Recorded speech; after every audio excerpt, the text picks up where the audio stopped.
We welcome everyone for today morning discussion. We are continuing our discussion from third canto, and we have few verses to complete in the fifth chapter, and we'll be also discussing the sixth chapter, which has around 40 verses.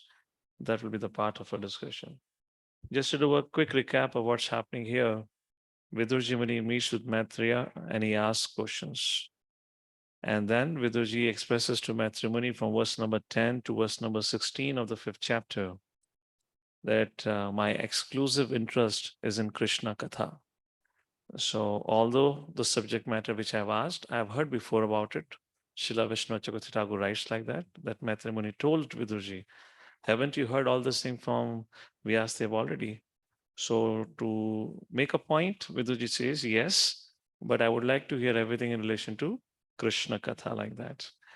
And then once Vidurji expressed himself and also identified among the seven questions which question Maitri Muni should begin to answer, then 17th verse onwards, Maitri Muni begins to speak, wherein first of all he congratulates Vidurji for his wonderful inquiry. And in fact, he tells Vidurji, you're kind of showing a compassion to me, not only compassion to all those who are going to hear this conversation, but also compassion to me by asking this important inquiries, which is going to help me remember my past life. And then he glorifies Vidurji for his parentage, remembers his past life, etc., etc. And then finally, one of the very important thing, Maitreya says, you are an eternal associate of the Supreme Personality of Godhead. So we were discussing yesterday in this relationship that Vidurji has been recognized as an eternal associate of the Supreme Personality of Godhead. The mysterious ways of our living in this world is being shown or depicted by Vidurji, where Vidurji was a kind of a failure in his service, yet he is considered to be the eternal associate. The converse is what is more important. Despite being an eternal associate of the Lord, apparently, externally, he was a failure. Or to put it another way, he was supposed to be failed. It was already decided by the Lord. Why? Because the war had to happen. If the war had to happen, Vidurji had to fail. Those are services which was assigned to Vidurji by the Lord. In that service, the end result was the failure of Vidurji in that sense. Nonetheless, the very important point that we learned from Vidurji's response, just like the second chapter of Bhagavad Gita, three times it has been described in second canto, second chapter of Bhagavad Gita to tolerate. The very first time we are asked to tolerate is Mataspasha Sukantaya Shitoshna Sukadukada Agama Paino Nityas Tam Stitikshva Bharata. So this tolerance is of tolerating our skin disease. So Mataspashas, all the sense perceptions. So to tolerate the skin disease, so yes, as a practicing sadhakas, devotees, we are tolerating the skin disease in the form of following Ekadashi Vratas, following Janmashtami Vrata, etc., getting up early in the morning. So we are dealing with the urges, which Rupa Goswami describes in the first verse of Updeshamrita. And then second level of tolerance is described in the 38th verse of the second chapter. Sukhe dukhe samakritva labha labho jaya jayo. Hey Arjun, sukhe dukhe samay kritva. See the happiness or distress, the victory or defeat, loss or gain with an equal vision. Like that. And when you perform a work like that, it helps in your purification. So that's the second time Krishna says. And the third time Krishna says, Yogastha Kuru Karmani Siddhi Asiddhyo. Like that, the verse comes, I believe it's the 48th verse of the second chapter, where Krishna says, Arjuna, perform a work with equanimity, giving up your attachment to the result in the sense, without caring for Siddhi or Asiddhi, which means victory or defeat, perform your work for my pleasure. When you do so, I'm pleased with it. So the message of Bhagavad Gita is time and again is to tell us, give up our attachment to the results. Don't worry too much about the result. Focus more on duty. We are supposed to become duty conscious. When it is said, don't focus too much on result, doesn't mean we become lazy. What does Krishna says in Bhagavad Gita? What is our adhikar?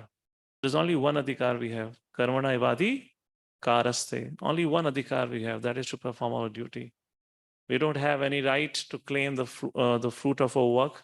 Neither we are the hetu nor the cause of our work. or nor we can say that will not perform our duty, which Krishna says, if you don't perform your duty, Arjuna, that itself is going to give you sinful reaction. So to perform our duty, is only our right, only our adhikar. However, we have to be careful not to get attached to the results because we cannot claim the results. So how we are supposed to work? We are supposed to work with a equanimity, which means without much giving attention to what the result Krishna would award us, rather than what Krishna wants us to do, and continue doing that, and let the result be dependent on Krishna. And how can we do that? That let the result be on Krishna's mercy, because 18th chapter of Bhagavad Gita talks about five doers. I'll not speak about that. I'll speak from Matsya Purana. The concept of three doers. This is not the same concept of the 5th chapter of Bhagavad Gita. That's a different concept of three doers. Any result, Satyavrat Muni, when he asked Matsya Avatara, so this is mentioned in Matsya Puran. So Satyavrat Muni asked, how is the result determined? And then Matsya Avatara said, your result is equivalent to karma, your action, plus daiva, your destiny, or providence, plus kala. When these three things come together, then you get result. And if you look at it, Daiva and Kala both are energies of the Lord.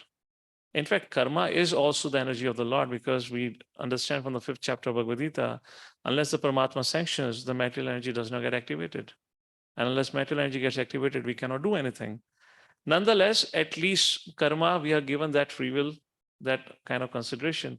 So out of those three things, we only have control on 1/3, and 2/3 is beyond us. So in any company, whoever has the maximum share is declared the owner of the company, decision maker, isn't it? So in this material creation, out of three factors, we only have control on one factor. 2/3 is under the control of the Lord. Therefore, we are not the hetu, the cause. Like that, that was a little bit discussion. I'm giving more details today. We just discussed the principle yesterday. So Vidurji is an eternal associate of the Lord, was discussed. And then from verse number 22 to verse number 8, Maitrimuni began to explain the process of creation. Creation, I'll just show you the graph. So we'll just see that what we discussed in terms of that.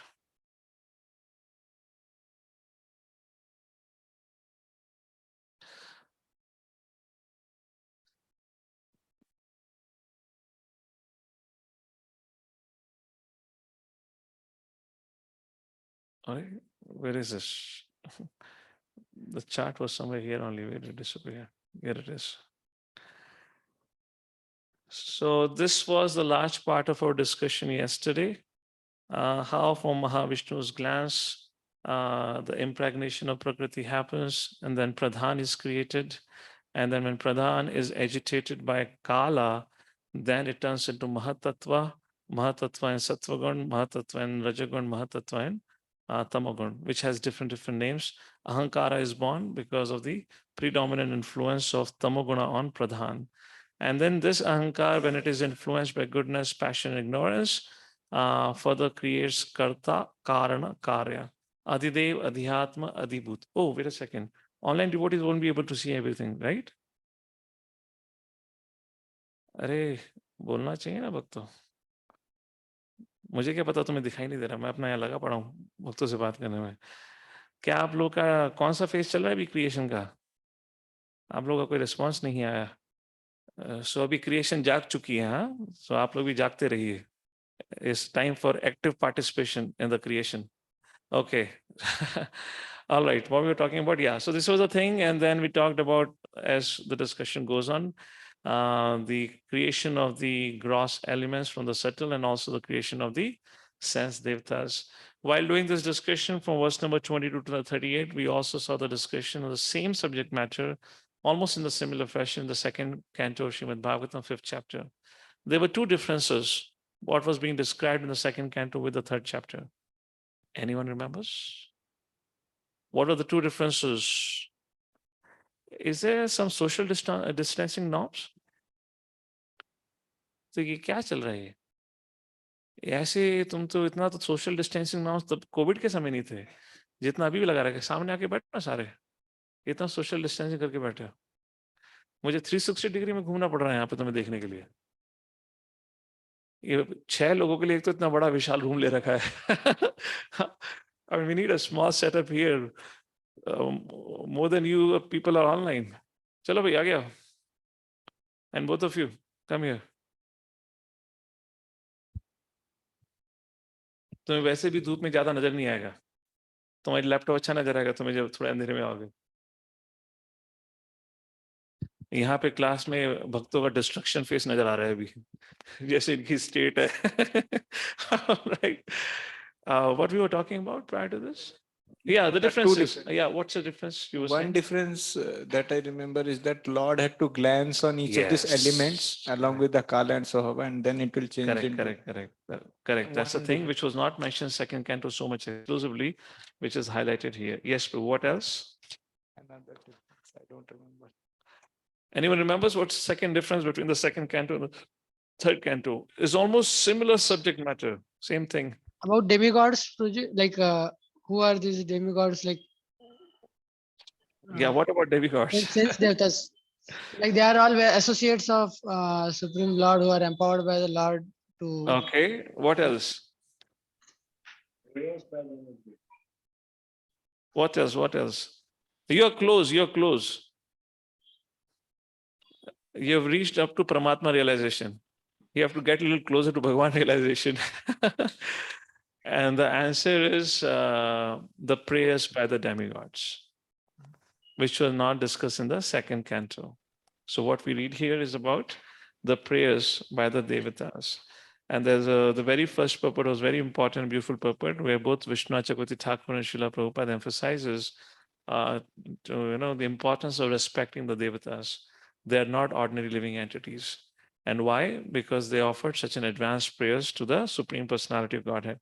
That was a discussion. So prayers begin with text number 39, where was the very first prayer was, please allow us to take shelter of your lotus feet, just like the devotees of the Lord take shelter.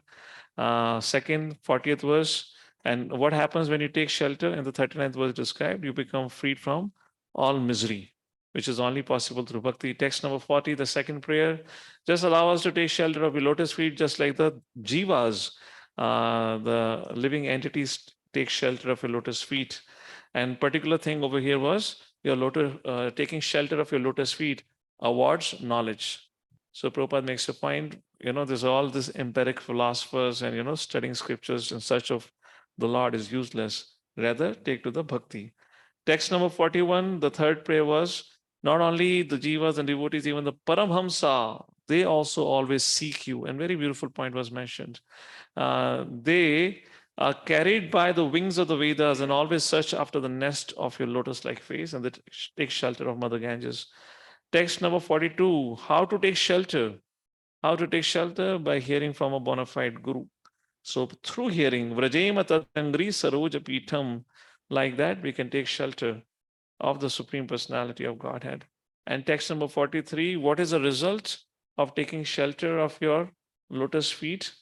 So Vrajema Sarve Sharanam Yadisha Smratam Prachati Abhiyam Supamsam, taking shelter of your lotus feet awards fearlessness. And then comes 44 and 45 verse. Who cannot take shelter of your lotus feet? Text number 44 talks about those who have yat sanubandhe asati deha. Sanubandhe means those who are too attached, deha to the body, geha to the house and household affairs, because this attachment, bhogashwarya prasaktanam, something like that, they cannot take your shelter. However, Prabhupada makes a point, very important point at the end of the purport. If just by simply hearing and chanting of Krishna Katha, one is sure to go back to Godhead. Therefore, people should be trained to hear only Krishna Katha by all means in order to get relief from all miseries. So we were discussing a point that's important to create a culture of hearing. The more that is emphasized, the more our consciousness will get purified. However, in text number 45, there are another category of people who cannot take shelter of the Lord are described, and they are called as offenders. Even if we try to create a culture of hearing for them, it won't make much difference. It's difficult. Why? Because they're offenders, and a very beautiful purport was there. I guess we concluded probably with this one. We had discussed an example which Srila Prabhupada mentions in this purport, defining about how somebody offended a sage, didn't got bhakti, while other was engaged in sinful activities but did not offend, got bhakti very easily. Who remembers the example? What were the case study discussed here? Text number 45, purport. Nalakavera Manigriva and Hunter. Hunter. Hunter was doing sinful activities. So we were making a point. Those who are engaged in sinful activities are still easy to reform, but those who are offenders. And therefore, when you read 11th Canto Srimad Bhagavatam, where this discussion on the three types of devotees, Kanishta, Madhyama, Uttamadhikari, who is a Madhyamadhikari? Who shows compassion to the innocent. And those innocent people could be misguided people who might be engaged in sinful activities. But this Madhyamadhikari person keeps a distance from one who is envious. That's the point. So, and why keeps a distance from envious person? Mike, why he keeps a distance from the envious person? Why he doesn't show compassion to envious person? Because if he goes and preaches to him, he will offend that Madhyamadhikari, and that will increase, that will take him away more away from. That's the point which is discussed here. If he happens to commit an offense, then whatever limited chances he had to take to Krishna consciousness, actually the distance will increase on him and Krishna. And this is why the Prabhupada mentioned this. Text number 46 and 47 we had also discussed yesterday. What is the destination? Those who take to bhakti, text number 46 talks about kuntadishnyam. So destination is the devotees of the Lord go back to Godhead. And it is very easy. Why? Panena te deva katha sudhaya pravratta bhaktya vishadashayaye. Panena, just drinking the nectar of Krishna Katha, which is all auspicious, all purifying. They quickly derive Vairagya Saram, the essence of all, Paritilabhya Bodham, and their intelligence becomes purified like that. They go back to Godhead. However, text number 47, the path of Gyanis, the path that we have to take as a bhaktas is blissful, the result is blissful. But whereas it comes to the Gyanis, their path is also difficult. Text number 47 describes, and that's why we concluded yesterday. The Gyanis, they do shrama. Te sham shramasyan natu sevayate. That Gyanis have to perform shrama. Shrama means hard labor, whereas there's no hard labor for the devotees. That's how the 47 verse concludes. So the point we were raising to conclude yesterday's discussion was, isn't that devotees also perform shrama? There's a lot of hard work involved. There's a festival season, just about a month later, there's a festival season. Janmashtami, Prabhupada Appearance Day, Radhashmi, those who are in the kitchen and the DT department, they know what all goes on. So much management is there. So we are also doing hard labor. What is the difference between our shrama and the shrama of the Gyanis? The shrama is painful, the result is painful. Why the result is painful? The result that the Gyanis get, even a person who's envious of Krishna gets the same result if killed by Krishna. So that is not what devotees get. Devotees get an opportunity for personal association with the Lord. And the shrama the devotee does is also not painful. Why? Because the devotee finds bliss in it, finds relish in it. And we were quoting an example of Vidura. Vidura, despite having repeated failures, he was not discouraged. And the proof is he went back to deliver Dhritarashtra.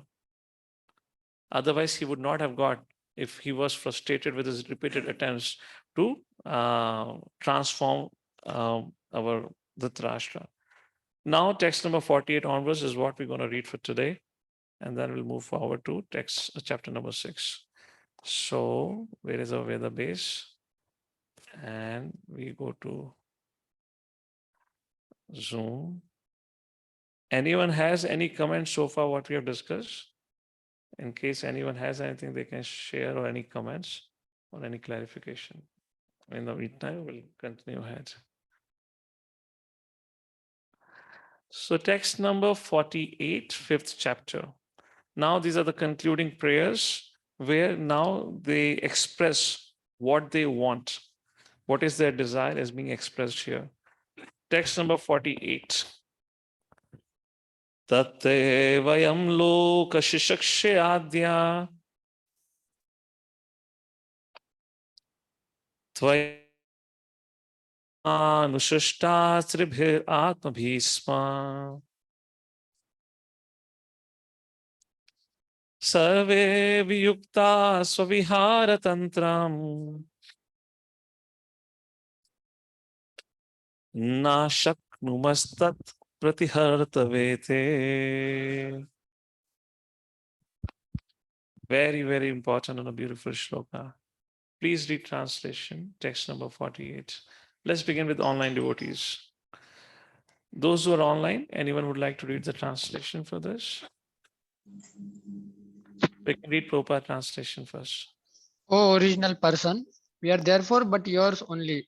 Although we are your creatures, we are born one after another under the influence of the three modes of nature. And for this reason, we are separated in action. Therefore, after the creation, we could not act concertedly for your transcendental pleasure. Vishnu Chakrithakur's purport, please. Directly purport, Prabhuji. Yes, the highlighted part. Therefore, tat we, your, they, servants, not attaining service, are suffering. They describe the situation of no service. We have been systematically created by you who desire to create the worlds and have natures of sattva, rajas, and tamas. Because of having contrasting natures, we are disunited, viyukta.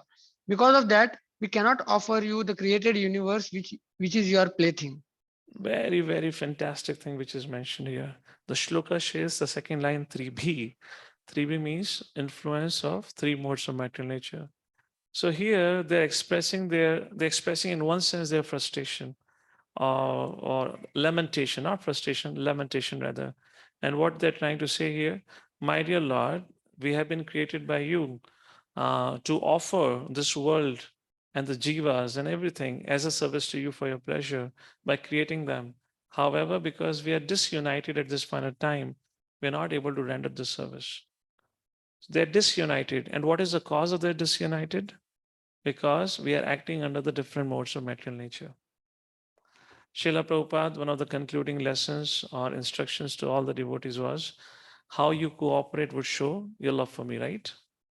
Now we can have different levels of understanding for it. Let's take a look. One is because in Kali Yuga, Kali Dosha Nidhe Rajan or Prayana Alpayusha Sabhya Kalavasmin Yugejana Mandasumanagyo Padutaha. That could be another reason. Just because this world, this Kali Yuga is a place of conflicts, so many problems. Therefore, to come together and serve together is difficult. But there is some philosophical reason is given behind why we fail to come together and cooperate. And all of us who are living in Brahmachari ashram would find this quite often. And this is something pacifying to our heart. If in case we find ourselves not able to gel with any devotee. Before I make a case study, let me give you an example from the fourth canto of Srimad Bhagavatam. The story of Jad Bharat, all of us know that. In one of the purports, Prabhupada writes a very beautiful point. When Jad Bharat was picked up by the soldiers of Rahugana to carry the palanquin, and Jat Bharat was super conscious not to step onto the ends. So Jat Bharat was, walking haphazardly, whatever you want to call it, because he was conscious, whereas all the servants were least bothered about it. So at that point of time, Prabhupada writes something very beautiful. Prabhupada says, the servants, when Rahugana became angry, and when Rahugana became angry and the servants complained to Rahugana, and they said, they complained against Jad Bharat. And Srila Prabhupada writes, why they were not able to cooperate with each other? Because one among those four people was a pure devotee, and three others are conditioned living entities. The modes of consciousness are entirely different. They all were acting under the different modes of material nature. Of course, the pure devotee was not in the modes of material nature. Similarly, when we come together and serve together, we'll find that is very, very difficult when there are devotees of different nature. Somebody in Sattvaguna, you put him along with mode of passion.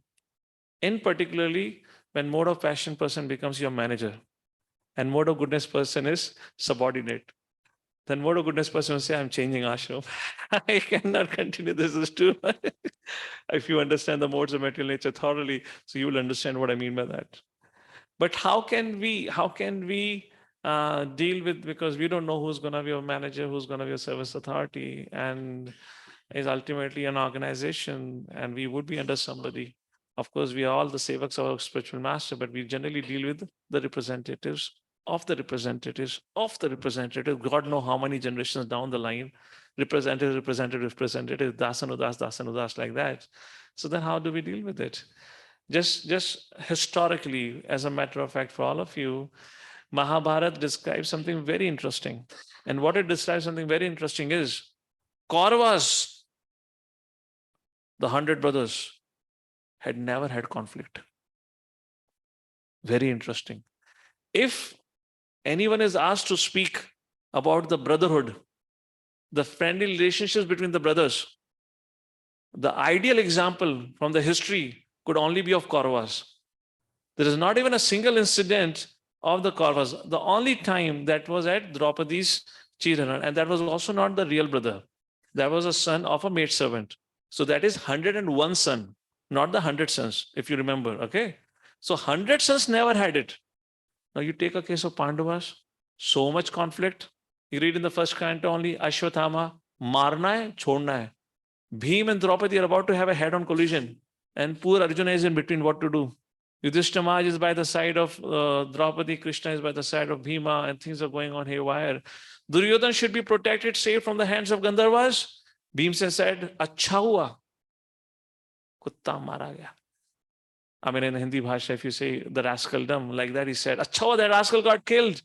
And Yudhishthira asked, "Bhim, you go." Bhim said, "I'm not going." Rejected. The Yudhishthira said, "Arjun, you go." Then Arjuna went. There are so many instances of conflict between them. Between whom? The pure devotees. Haribol. But what is our case? And the pure devotees are in Shuddha Sattva. They were having a conflict. But here is the main point. Yet they all were united. Yes or no? United because of what?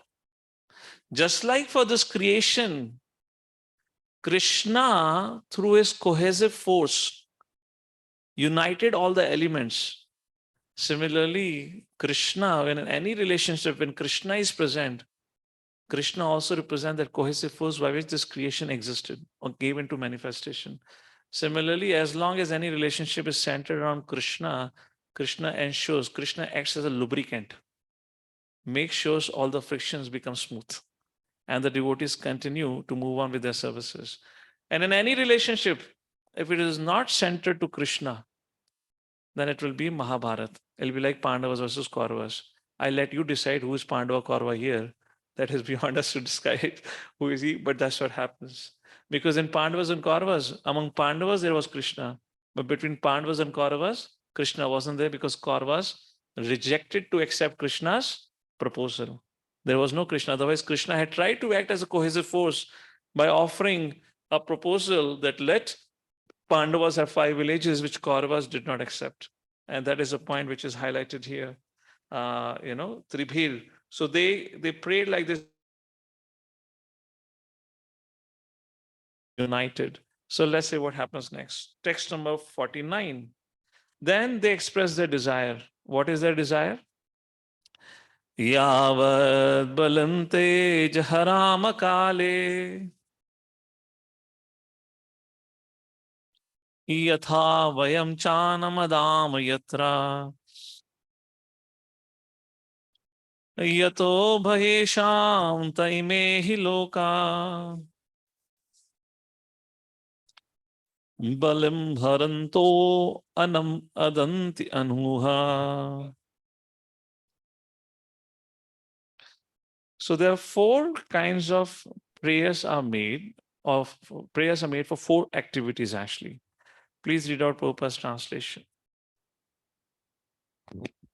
O unborn one, please enlighten us regarding the ways and means by which we can offer you all enjoyable grains and commodities so that both we and all other living entities in this world can maintain ourselves without disturbance and can easily accumulate the necessities of life both for you and for ourselves. We want to serve you, we want to serve you, my dear Lord, and that's the reason we have been created. But we cannot do it unless you bless us. So what they want to do, this is what 4 things are there. Let's read. Okay, this is a little big here. I'll give you the summary. The 4 things which the lords or demigods asked for, Vishnu Chakravarti Thakur writes in his purport that way. What are the 4 things? First, offer articles of worship. We want to offer articles of worship. What is that? Jivas and the material world. So please empower us to create the bodies and create this material world, means the secondary creation, whatever necessary has to be done. The second thing, give us the ability to eat food, that is, to accept the result of yajna. So this is where they asked for. They asked for the symbiotic relationship, and I made this point in one of the sessions before. What you read in third chapter of Bhagavad Gita, where Krishna says, I have created a symbiotic relationship between the Devatas and the Jivas. Jivas perform yajna, and being pleased, the demigods fulfill the needs. This is a reference coming of the background of it. The third, all should be able to offer you and us, means the yajna, every living entity, particularly the human beings, should be able to offer yajna to you as well as to us. So create that facility of yajna. And the fourth, the living entities should receive the result of their karma. Or in other words, their karma in the sense when they perform yajna, give us the power that we can bless them and fulfill their desires. Like these four things, the living and the devtas wanted, which will help them to create, to render their service to the Supreme Personality Godhead. So Prabhupada in the purport talks about that how Lord Shri Krishna is Bhuta Bhrat. Bhuta Bhrat means he's maintainer of all living entities. That's what we mentioned. In the 9th chapter, verse number 5 in Bhagavad Gita, Krishna is addressed as Bhuta Bhrat. And here, the necessities of life, both for you and for ourselves. So, it's about this whole modern theory of starvation. That modern theory of starvation due to increase in population is totally bogus. Why it is bogus? The jungle animals are also maintained by the Lord with their respective foodstuffs. They are not advanced in God consciousness. Similarly, human beings are provided with food grains, vegetables, fruits, and milk by the grace of the Lord. But it is the duty of the human beings to acknowledge the mercy of the Lord. As a matter of gratitude, they should feel obliged to the Lord for their supply of foodstuffs, and they must first offer Him food and sacrifice, and then partake of the remnants. Because they don't do yajna, and therefore they are not being blessed with the basic necessities of the life. It's only becoming a one-sided relationship. Therefore, Prabhupada says in 3rd chapter, 13th verse of Bhagavad Gita, whoever takes food without a performance of sacrifice or else after a performance of sacrifice eats real food for proper maintenance of the body and soul. But who cooks for himself, does not perform any sacrifice, eats only lumps of sin. And such sinful eating can never make one happy or free from scarcity. So famine is not due to increase in population. Please read this last part. Very beautiful point, Prabhupada. Famine is not due to an increase in population, as less intelligent economists think. When human society is grateful to the Lord for all his gifts for the maintenance of the living entities, then there is certainly no scarcity or want in society. But when men are unaware of the intrinsic value of such gifts from the Lord, surely they are in want. A person who has no God consciousness may live in opulence for the time being due to his past virtuous acts. But if one forgets his relationship with the Lord, certainly he must await the stage of starvation by the law of the powerful material nature. One cannot escape the vigilance of the powerful material nature unless he leads a God conscious or devotional life. So please bless us. We need these four things so we can serve you. That's their desire. And now, 50th verse.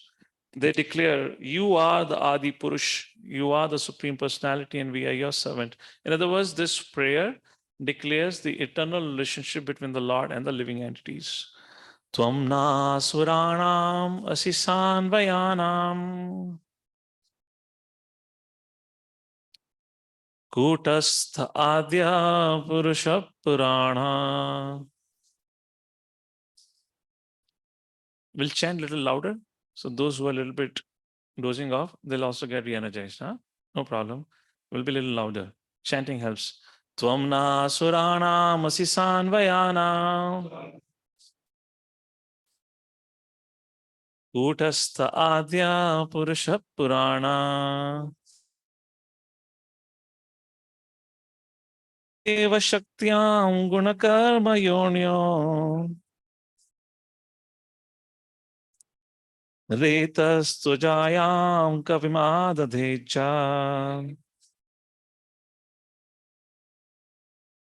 Reta means Shukra or semen. Tu Ajayam for the purpose of begetting Kavim.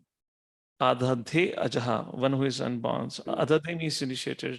So you are the one who impregnate and who creates living entities. Something Aham Bija Pratapita, 14th chapter, verse number 3, something like that here. Adhya Purush Purana, the second original, which means there is nobody superior to you. Purushaha, the founder person, the founder acharya of this creation.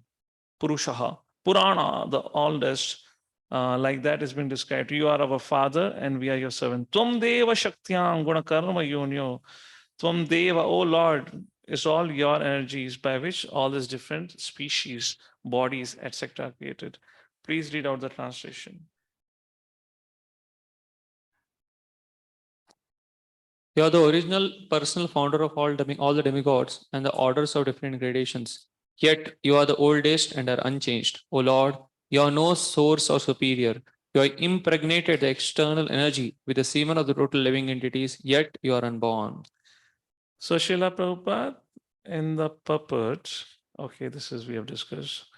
In the puppet, he talks about why does Lord accept Father when he descends to this world?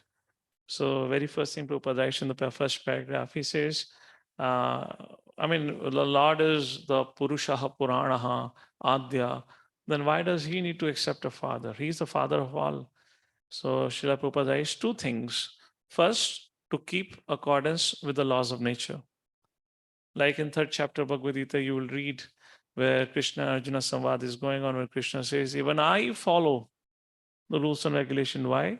To maintain social harmony. Otherwise, people will follow my example. Therefore, Arjuna, you should follow your dharma. You should set an example. And then comes the verse, Yadyat Acharati Shreshta Tatta Devatarojana. That's the point that was spoken, that whatever the leader does. So if I don't follow, then I will become the cause of the disharmony, the chaos in the society like that. So Prabhupada says, first, to keep with the laws of nature. And second, for living entities like us, karmana deva naitrena jantu deha utpattaya. Third canto, you will read about this verse later on. We are born into this world karmana, by our karmic activities, daiva, by the will of providence, netrena, deva netrena, and we are put into the womb of a mother, of a species, depending on karma and deva. However, when it comes to two things, why Krishna accepts Father when he descends, one is to keep according to the laws of nature, and second, he chooses, unlike us. So I was giving you a Shastra example for that. And like that, not of equality. And then Prabhupada quotes 14.3, and he says the relationship supplied Mahatattva. Okay, yeah. We can read this much highlighted portion. What is the relationship between the Lord and the Jivas forever? The relationship of every living being with the Supreme Lord is certainly one of son and father and not one of equality. Sometimes in love, the son is more than the father, but the relationship of father and son is one of the superior and the subordinate. Every living entity, however great he may be, even up to the demigods like Brahma and Indra, is an eternally subordinate servitor of the Supreme Father. Hare Krishna. So the relationship between the Lord and the Jivas, even as much as Brahma and Shiva, is always of father and son. You are the Adi Purush. Therefore, we pray to you, kindly empower us, guide us, and give us the required intelligence to be able to render our service. So text number 51 teaches us something very important. For us to render service, we require three things. First, direction, which we can call it as a mercy also. Second, enlightenment, not enlightenment, empowerment, which refers to creation of facility. It could differ. It could depend on what kind of service you're rendering. And the third is knowledge. When you have these three things, then we can render service properly, and that is what the Devatas asked the Lord in text number 51. Once again, three things: What are the three things? The first thing is Direction. direction or the mercy. Second thing, empowerment. For example, let's say you're being made in charge of a particular department. Then the temple commander or the temple president comes and acknowledges and announces about your position to rest of the team. So they accept it because it's been announced by a senior person, the most senior person. So that's called empowerment. So from today onwards, so and so devotee would be the HOD for this department. And it's been told to all the temple community members as well as to those members who are serving the department. That's called in one way empowerment. And the third thing is knowledge. If you don't have a knowledge how to do it, how would you render your service? These are the three things. Text number 51. Tato vayam mat pramukhaya darthe babhu vimatman karvam kimte tvam nasa chakshu paridehi shaktya deva kriyarthe yad anugrahana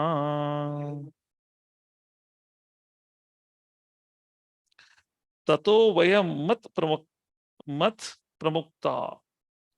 All of us are coming from your creation, yadarthe, for the purpose. What purpose? You have created us, and therefore we should do whatever service you ask us to do. Kar vam kimte, we shall render any service, whatever service you ask us to do. Tvam na sachakshu, therefore, if you want us to render service, please tell us your personal plan.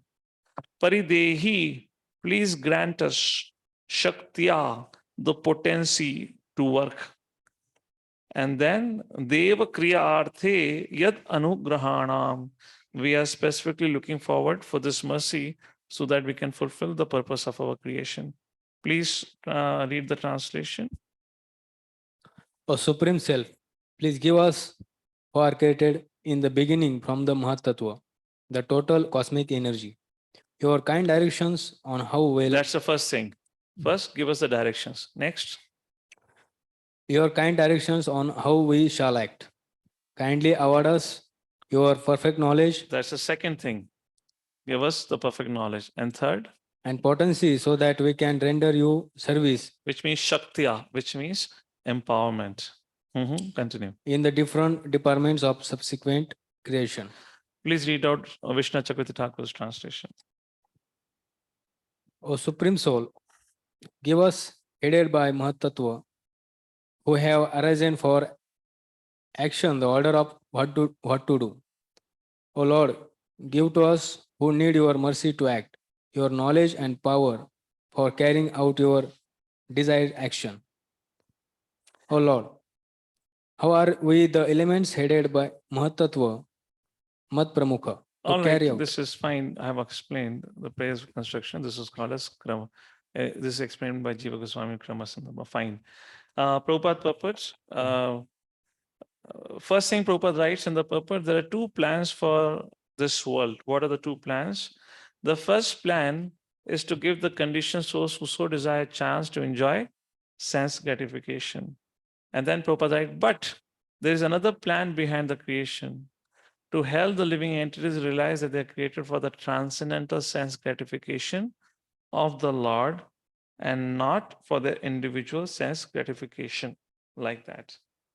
Then some of the jivas, then Prabhupada talks about when and how, why we have come to this world. And some of the jivas wanted to lord over material nature, just like the Lord. When and why such propensities overcame, it can only be explained that Jiva Tattvas have infinitesimal independence, free will. And we misuse that freedom sometime in the history, because of which we have been put into this material world. Therefore, we are called as Nitya Baddhas. The meaning of the word Nitya Baddha is it cannot be identified since when we are here. Therefore, it is said Nitya Baddha means eternally bound, which means we don't know when. We cannot tag a time factor. 5 जन्म पहले ये प्रभु वैकुंठ से टपके नहीं ऐसा नहीं है we cannot figure it out. That's the point here. And then Prabhupada next mentions even for this Nitya Baddhas, the mercy of the Lord is present. How? through the Vedic wisdom. The purpose of the Vedas is to give this Nitya Baddhas, conditioned living entities, the chance to improve. So, who are the Devatas? The Devatas are the entrusted leaders of the conditioned souls. They are the one who have faith in the scriptures, and they are the devotees of the Lord, like that. As some of the old prisoners in government jails, this is interesting how Prabhupada defines. Yeah.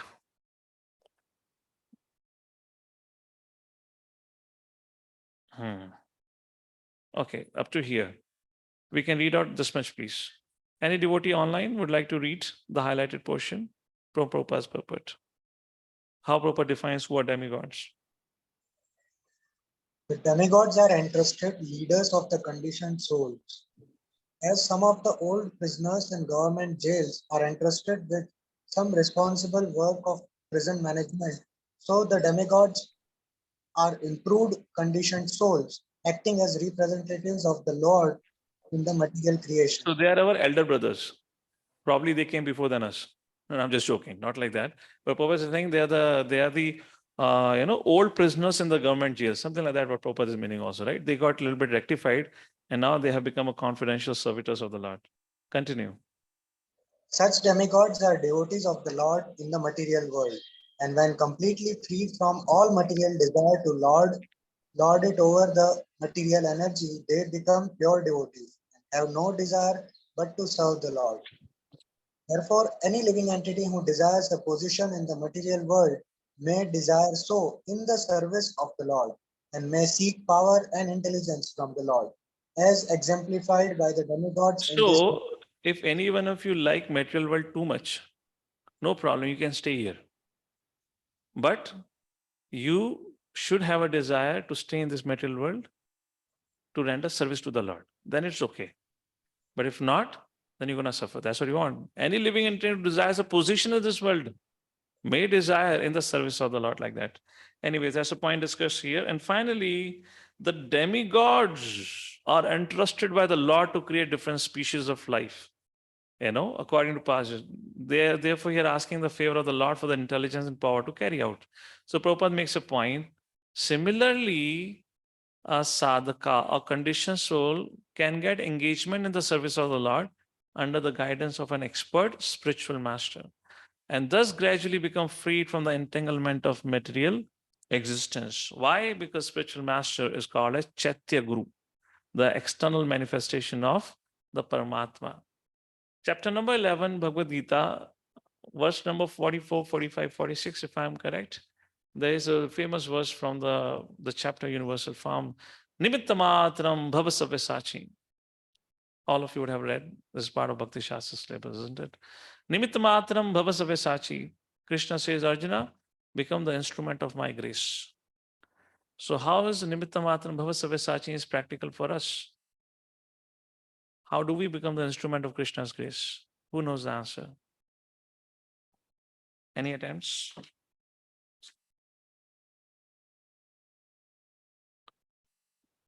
Mike.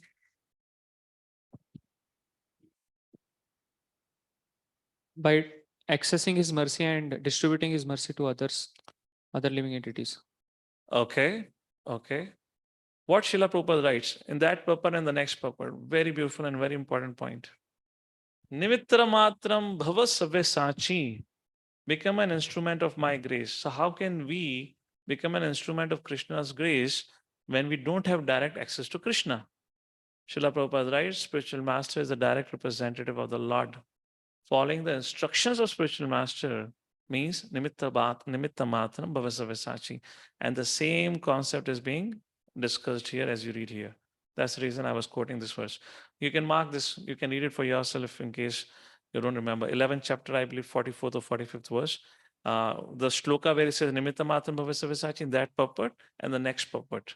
In those two purport, Prabhupada highlights that.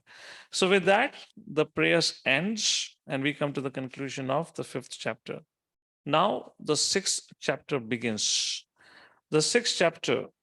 So what had happened so far is, at this stage of the universal creation, the 23 elements, namely Mahatattva Ankar, the 10 senses, Tanmatras, and mind, are existing in an unmixed state. Therefore, the Devtas offered prayers. So, because of which the whole creative activities are suspended. So, controlling deities of all these elements offered prayers to the Lord from 39th verse to the 51st verse. Now, in this chapter, Matrimony will describe how Karanai Daksha Vishnu, to whom these prayers are offered, responds to these prayers by entering into the each universe as Karbhodaksha Vishnu and then manifesting the Virat Rupa. And now this is a very beautiful chapter, unlike what happened in the previous chapter about the elemental creations. This is a little interesting. And hopefully I'll give you some graphical understanding of it, what's going on. So just to do a little bit breakup of this chapter, there are 40 verses. In the first 10 verses, we'll read about how Lord responds to the prayers by expanding himself into Garbhodaksha Vishnu and then finally into the universal form. And then from verse number 11 to verse number 26, there is a discussion on how different devatas are created or manifest in the body of the universal form. Text number 27 to text number 34, then there's a discussion on the 14 floors of this apartment called as material world. Call it this universe that way. The 14 bhuvanas, as well as the creation of jivas, and also a very beautiful discussion on the varnashrama, the creation of varnas. And finally, 35th to 40th verse, where Maitreya Muni says, Hari Bol, this is a subject matter beyond my comprehension. Don't ask anymore. I cannot explain you. Not like that, but he makes it other way that this is what I can tell you. Huh? And this subject matter about Krishna is incomprehensible, inconceivable. I'm able to just tell you whatever I heard from my guru and whatever I understood. Not that I'm telling you what all I heard. I'm just telling you whatever I understood. And like that, he glorifies. And this chapter ends with the very hope-giving verses. What is the hope-giving verses? If you have not understood so far, no problem. That is what Matrimony is explaining. So don't get so much, but I don't know what is going on for the last 2-3 days. All is bouncer. So don't get so much disturbed. So Matrimony ends this chapter on a very happy note. We are all on the same boat. Teacher, student, everyone is on the same boat. What's going on here? Okay. Matrimony also says, मुझे भी समझ नहीं आया क्या चल रही है. All right, no problem. So chapter number 6, let's begin our discussion here. Let me give you a little bit of, I don't know what you call as, kind of an introduction, set a mood, setting the scene for this chapter. So chapter 6 title as creation of the universal form. So now what we're going to see in this chapter is actually a creation of the material universe. Hey, Hare Krishna, there is nothing on the screen. What are you looking at the screen? You all are getting totally distracted with the screen. You take a look at Radha Vrindavan Chandra. So your focus will be there. Okay, now is okay. I made this so I can see if our creation is still going on for online participants or not. That's the only reason I made this enable for them. Okay, what was I talking about? Yeah, so this chapter 6, creation of the universal form. Now the elements have been created. Now the Lord Krishna or Karanadaksha Vishnu for that reason would respond and would expand himself. Now the cohesive force which I was talking about, which will be discussed now. That how, the Lord brings everything together by his presence, and that is called as cohesive force, which you can call as a gravitational pull also. We'll speak a little bit about the science also when we discuss this chapter. So now the universe is going to get created. And the universe is later on described in the fifth canto in details, but the universe will get created in this chapter. So there are two viewpoints of understanding the universe.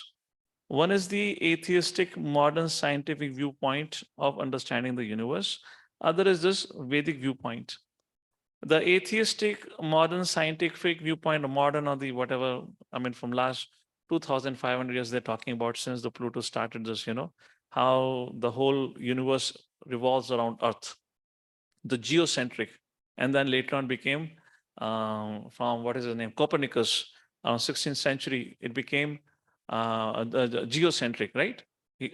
Heliocentric. The geocentric means Earth, then heliocentric, like that. Anyways, so in all this atheistic understanding, the major accepted theory up to this point of time, there are several stories which have been proposed in terms of how the creation of this world happened. Yet largely accepted theory is Big Bang theory. Of course, for that, there are a lot of debates for that.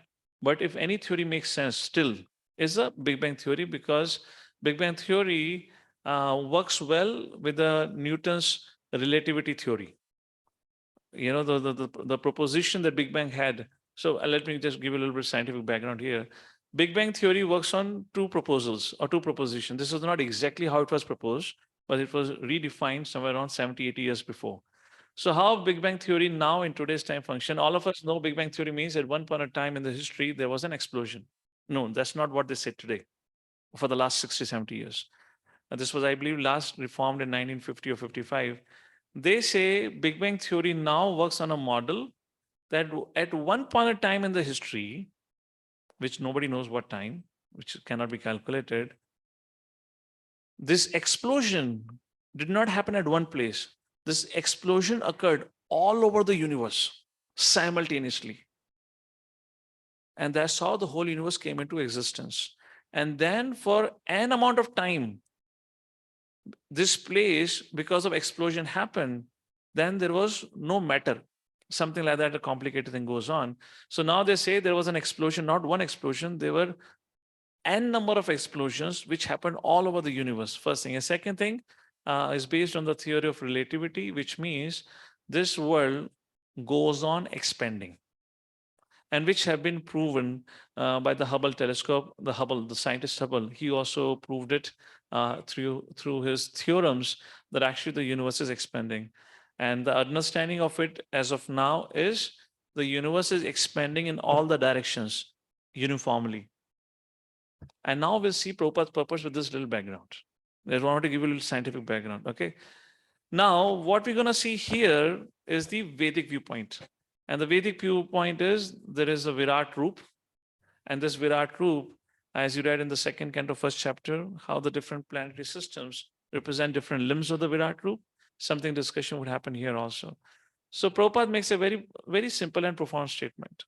He says, spirit is the cause of matter. I want to understand few things. If you get it, you understand the whole this subject matter, and it will leave a huge transformation of a faith in terms of how this whole cosmology functions. The spirit creates matter. Matter does not create spirit. And as long as spirit is behind matter, matter undergoes transformation, particularly expansion. An example is the child continues to grow through his life because the spirit soul, the spark is there. And the spark is there only when super soul is there. Please try to see this in totality. Huh? Otherwise, we'll develop a Mayavadi conception. If we only talk about the spirit soul, but not talk about the super soul. So spirit soul is as long as in the body, as long as the super soul, we discussed yesterday. When the person dies, the first person to leave out of the body is the super soul. And then spirit soul is carried away. So the body expands as long as the soul is there in the body, and soul is in the body because of Paramatma. The Paramatma is there. So whatever is happening in the body, the 13th chapter of Bhagavad Gita, verse number, what is that? Verse number 26, huh? Upadrashta anumanta cha bharta bhokta mahaishvara. Who is the controller of all the functions in your body? Upadrashta anumanta. I am the one. Upadrashta, overseer. Anumanta, permitter. I am the overseer. I am the permitter. Bharta bhokta. Bharta means maintainer. Bharta bhokta, the enjoyer. Mahaishwara. I am the Supreme Personality Godhead. And who is Supreme Personality Godhead? This is a classic verse describing Paramatma. That there is a super soul also in the body like that. So, as long as spirit soul is there, the body expands. There is no example in this creation where a matter expands on its own, unless there is a spirit soul. A simple example is when a person dies, even when a child dies, you leave his body for 10 years. It's not that after 10 years, the body would grow, right? The body would have decomposed. So the point the scientists claim, according to the Newton's theory of relativity, the world is expanding. It is logical to come to a conclusion that there is a universal soul behind it. Otherwise, how it can expand? So there is something called as Hiran Garbha, right? Hiran Garbha. Hiran Garbha is what? This is when this Karanadaksha Vishnu had glanced at Prakriti then what gets created is a universal shell, golden shell. And in that golden shell, which is compared to the fetus in the womb of a mother, where the semen is injected and the child's body gets created. Similarly, all the living entities has been injected by the Lord into this fetus or into this Hiranyagarbha. And this Hiranyagarbha then further gets divided into all these different universes. And these living entities enter all those universes. And the very first living entity that enters, not the living entity, the Lord enters Garbhodaksha Vishnu, and then Brahma comes out. Because the Lord is present, therefore there goes on continuing expansion. And we'll see this when we discuss about it, because the discussion, what we're going to read here, some of it is also mentioned in the second canto. So the point is, if you understand, matter cannot expand without soul. So it is very logical, because when the universe was created, universe was not the way what we see today. It all began with Hiranyagarbha. And then you get the universe, Virat Roop comes, and then Virat Roop creates all the planetary systems. Stage by stage, there was a development. And Srila Prabhupada writes, just like the womb, just like the child in the womb of a mother grows gradually, like that this creation got created. And the scientists say the creation is still going on and creation is still expanding. And this is something which is not debated, which is accepted by almost all the scientists. So then we can say, yes, if it is creation is still happening and the creation is still expanding, who can be the only cause for it? The spirit, but not this jiva. The Mayavadi says this jiva is responsible. Prabhupada mentioned the Prabhupada, no, not this jiva. The jivas of all jivas, the father of all jivas, the Supreme Personality Godhead is responsible. And that is, we can call as Karana Daksha Vishnu for that reason, or Garbhodaksha Vishnu. So that's the whole thing. Hare Krishna. अगर आप लोग अभी ठीक ठाक हैं, चल रहा है अभी? All right, all right. Now, chapter number 6, let's begin with the verse number 1. So what is going to discuss here? We have already discussed from second canto yesterday. Second canto, fifth chapter, verse number 32 to 34 is similar to 1, 2, and 3 verses of this chapter.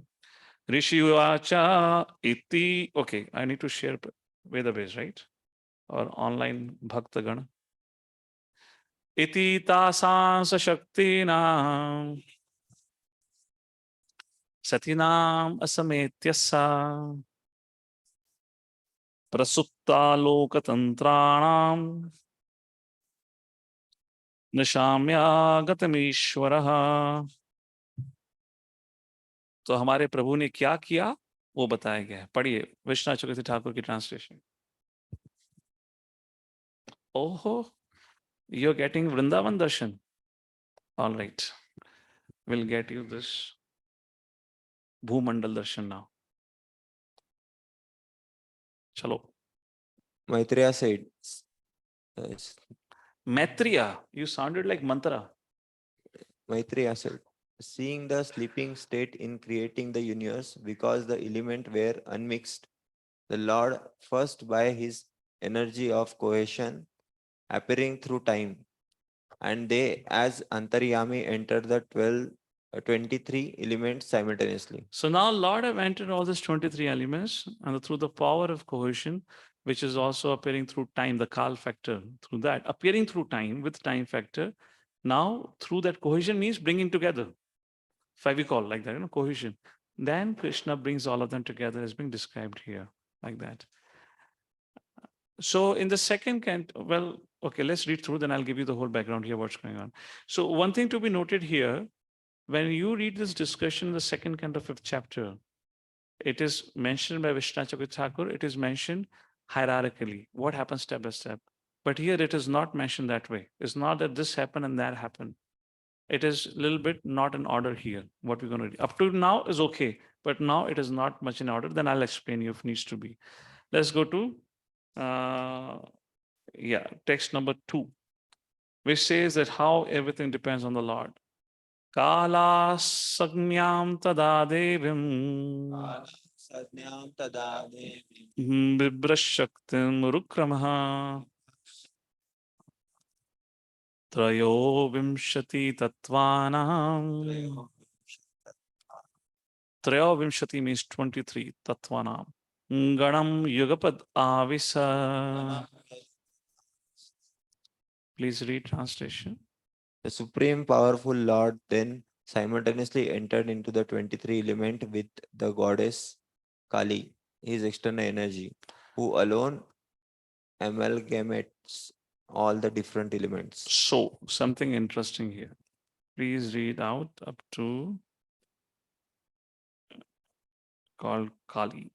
Yes. This time factor is called as Kali. Go ahead. All are combined together by the influence of time and are again dissolved in the course of time. Time, therefore, is the energy of the Lord and acts in her own way by the direction of the Lord. This energy is called Kali and is represented by the dark, destructive goddess, generally referenced by the mode of darkness or ignorance in material existence. In the Vedic hymn, this process is described as a Mula Prakrutir, Av- Avik, Avikritir, Avikritir. We can skip that. We can read the English after that. The The energy. energy which act as material nature in a combination of 23 ingredient is not the final source of creation. The Lord enter into the element and applies his energy called Kali. So, Prabhupada quotes in Brahma Samhita and says, not only this, in fact, Lord enters into every atom of matter. Such manifestation of cosmic creations are innumerable both in the universes and the individual atoms. So when Lord enters into the elements, now what happens next is described. The jivas are woken up and they begin to act based on their past desires. So in a short while, we're going to have a discussion on when this creation is annihilated, what happens with the living entities who have not yet gone back to Godhead? And then when this creation happens again, then how they are revived. Now, when we are revived, are we revived like a fresh board, clean board, or we still are, revived with our past conditionings? So that will be discussing in the, verses coming up. So text number 3. So anupravishto bhagwan cheshta rupena tam ganam भिन्नं संयोजयामासा सुप्तकर्मा प्रबोधयन्. Please read out translation. Thus, when the personality of God had entered into the elements by his energy, all the living entities were enlivened into different activities, just as one is engaged in his work after awakening from sleep. So Prabhupada writes, what happens after the destruction? These individual living entities, we can read. These individual living entities are conditioned souls everlastingly, but in each and every material creation, they are given a chance to liberate themselves and become free souls. They are all given a chance to take advantage of the Vedic wisdom and find out what is their relationship with the Supreme Lord, how they can be liberated, and what the ultimate profit is in such liberation. By properly studying the Vedas, one becomes conscious of his position and thus takes to the transcendental devotional service of the Lord and is gradually promoted to the spiritual sky. The individual souls in the material world engage in different activities according to their past unfinished desires. After the dissolution of a particular body, the individual soul forgets everything. But the all merciful Lord, who is situated in everyone's heart as the witness, the super soul, awakens him and remind him of his past desires, and thus he begins to act accordingly in his next life. So even after this creation ends, our desires continues. Why? Through Paramatma. The Lord reminds us. And how this thing happens? This unseen guidance is described as fate, and a sensible man can understand that this continues this material body in the 3 modes of nature. Then Prabhupada says some misguided or less intelligent philosophers, they consider this unconscious sleeping stage of the living entity as to be the final stage of life. According to them, is mukti. No, that is not. The living entities are revived again and are put into the material world again. The living entity is eternal. Please read out this part. The living entity is eternal, and the wakeful state of his consciousness, manifested by activities, is his natural condition of life. He cannot stop acting while awake, and thus he acts according to his diverse desires. When his desires are trained in the transcendental service of the Lord, his life becomes perfect, and he is promoted to the spiritual sky to enjoy eternal awakened life. Therefore, when you read the 5th chapter of Bhagavad Gita, uh, among many subjects, the very important subject is the concept of three doers. 5th chapter, verse number 14, 15, and 16. These three verses talk about three doers. Three doers means one is a living entity, second doer is Paramatma, and third is Prakriti. Living entity's only part of function is desire. Paramatma, based on his karmic account, sanctions or rejects. When his desire is sanctioned by Paramatma, then he orders Prakriti to facilitate or fulfill that desire. And then we perform an action. Because this body, both the gross and subtle body, is nothing but made of the three modes of material nature. So it's under the control, it's a gift of the material nature. So when the Lord directs the material nature directs this gross and subtle body to perform that action, and that action happens.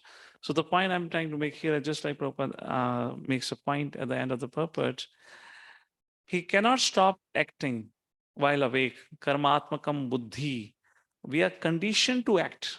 That's the reason conditioned living entity is also known as, his intelligence is said to be karmatmakam buddhi, heavily conditioned to act. And thus he acts according to his diverse desires. When his desires are trained in the transcendental service of the Lord, so the purpose of training is to transform our desires. Our desires from bhoga vritti should become seva vritti. What we need to change is not so much on the external, but it's all about transforming our inner desires. And when those desires changes, then a person automatically engages in the service of the Lord. That's the reason Prabhupada said his life becomes perfect. And now, after this, the birth of universal form is described. Text number 4. Prabuddha karma daivena trayo vimshatiko ganaha prerito ajannayat swabhe matrabhir adipurusham. Translation. We can have somebody online read it out now. Please, any devotee who's online would like to read out. When the 23 principal elements were set in action by the will of the Supreme, the gigantic universal form or the Vishwarupa body of the Lord came into existence. So the purport talks about the Virat Roop. What is this Virat Roop? Two things are mentioned. The very first thing, it is not an eternal form of the Lord. It's a temporary. At the time of creation, it manifests. After destruction, it disappears. Very first thing. It is manifested by the will of the Lord after the ingredients of material creation, particularly when Devtas pray. Lord exhibited the similar Virat form to Arjuna also. Why? We read about in the 11th chapter. Why did Arjuna ask for this? Arjuna asked this Virat form just to convince all the time to come for all the men. Two things. First thing, if anyone claims to be God, ask him to show Virat Roop. And second thing, Virat Roop is not the cause of God or Krishna or Vishnu. Virat Roop comes from Vishnu or Krishna for the reason. Just to convince the person that he is the original personality of Godhead. That's the second point. And third point is interesting. The Virat Roop, okay, Swami Prakash, please read the last.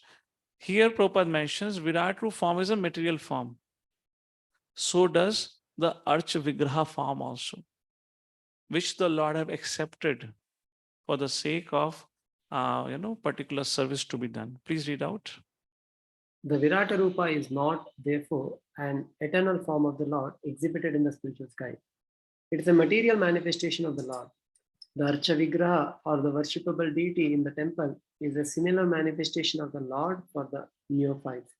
But in spite of their material touch, Such forms of the Lord as the Virat or Archa are all non-different from his eternal form as Lord Krishna. Hare Krishna. So now the Virat Roop form is kind of the will of came into existence. And from text number 5, we'll talk about how Hiranyagarbha was created. And then 6th verse will talk about the appearance of Mahavishnu. And so now elements have got combined together because the Lord have entered each of those elements. So this is all is happening in the Karana Daksha Vishnu. This is something we need to remember, otherwise you'll get confused. And we see that Prabhupada and Vishnu Chakravarti Thakur mentions both. So this all thing right now is happening in Karana Daksha Vishnu. And then from there, it's going to go and happen into Garbhodaksha, Karana Daksha Sagar.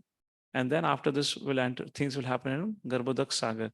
Right now, the universes as such have not come into existence. They're in the process. Right now, what has happened or what is being created is Hiranyagarbha. So this is not presented in sequence, as I said. This verse that is being described happens actually later on. And for that, you can read the second canto, 5th chapter, verses, as I said before, verses 32 to 34. There you find the sequence. So that we'll see what happens next after a break. It's 12 o'clock. We have a 15 minutes break now. We can come back at 12:16 as it shows 12:01 for my clock. Hare Krishna. Jagat Guru Srila Prabhupada ki jai.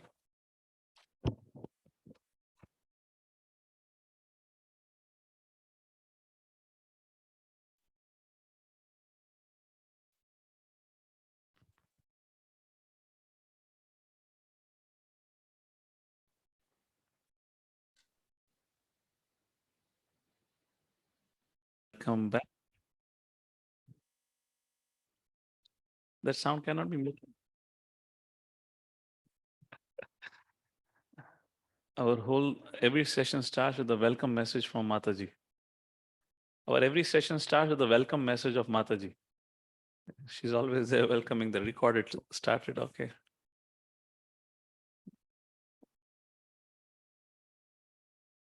Hare Krishna. प्रभु गण settle हो जाए.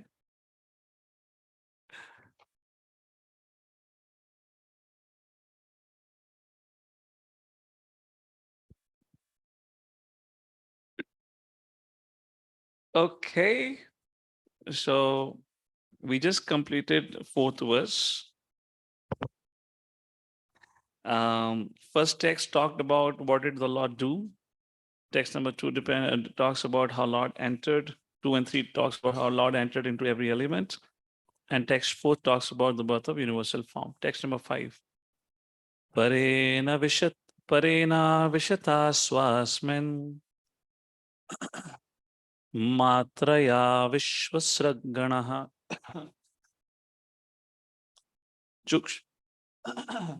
chukshubhanu yonyam asadaya yasmin loka charaha.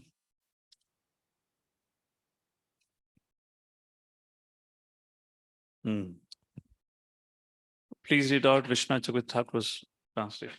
The elements for creating the universe combined together by the Lord who had entered by his portion formed a fetus in which all the planets and living entities exist. And this is what is called as Hiranyagarbha, which is sometimes described as a golden egg, like that. So what happens with this egg? This egg is right now floating in. There are little different versions. Now, according to one version, it is floating in Karana Daksha Vishnu, like that. I mean, Karana Daksha Sagar, not Vishnu. And the Sagar where Karana Daksha Vishnu resides, there this egg is floating. And what happens? And okay, we can read the purport. The purport, I'll give you a brief of it, what purport is talking about. Here, okay, read it actually. Read the first few lines of the purport. Who has a mic? Go ahead, read it. The elements of cosmic creation are all matter and have no potency to increase in volume unless entered into by Lord in his plenary portion. That's the point. The matter cannot expand. Please go ahead. This means that matter does not increase or decrease unless it is spiritually touched. The matter is a product of spirit, and it increases only by the touch of spirit, which we were speaking during the introduction. Mhm. The entire cosmic manifestation has not assumed its gigantic form by itself, as wrongly calculated by less intelligent persons. As long as spirit is within matter, matter can increase as needed, but without the spirit, matter stops increasing. One should not. One should not, however, foolishly think that the individual infinitesimal soul is the cause of the gigantic manifestation of the universal form. The universal form is called the Virat Roop because the Supreme Lord is within it in his plenary portion. So universe is expanding, as I was saying before. There are two concepts. 1929, Hubble proved by observation through Hubble telescope. Universe is expanding. And then there is a second theory about universe is expanding called as steady state theory, given by Bondi, not Bundi. In Indian English language, you'll call this scientist as Mr. Bundi. And in American English, you'll probably call him Mr. Bondi. Okay. In 1948, called as steady state theory, which I described you before, the expansion of the universe like that.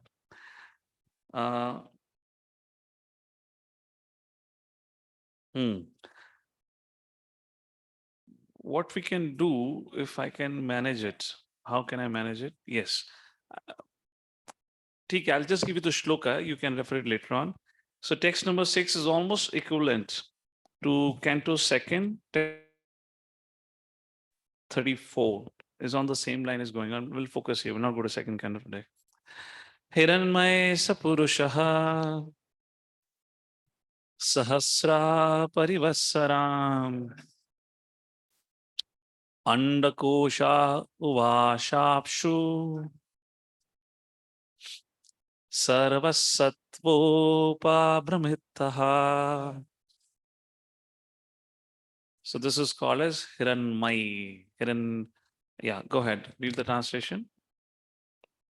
Vishnu Chakravarti Thakur's translation and purport. This golden universal form, containing all the resting jivas, remained in the waters within the universe for 1,000 years. This golden form was the totality of the universe, Samashti Virat. He remained in the waters of the Garbhodhak, which were within the shell of the universe made of 14 planetary systems. Or he remained in the universe which was in Karana. So, you see the kind of thing? So, either it was in Garbhodak or Karan, but Jiva Goswami emphasized it was in Karan Daksha. If it looks logical flow, but Vishnu Chakravarti Thakur is quoting both. It could be there, but could be. Why it is more seems to be Karana water? Because this is where from here it is the whole this Hiranyagarbha is a sum total of all living entities. We'll see in the next verses. If according to this flow we go, then this Hiranyagarbha gets divided into all the universes. From here, the living entities gets injected into all the universes. And Garbhodaksha Vishnu and the Lord expands himself as Garbhodaksha Vishnu after this. So then how it could be within Garbhodak?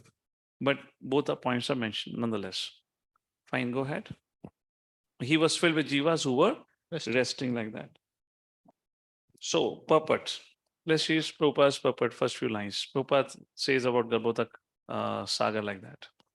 After the Lord entered each and every universe as the Garbhodakshai Vishnu, half of the universe was filled with water. Now, who knows the answer? How the universe was filled with the water?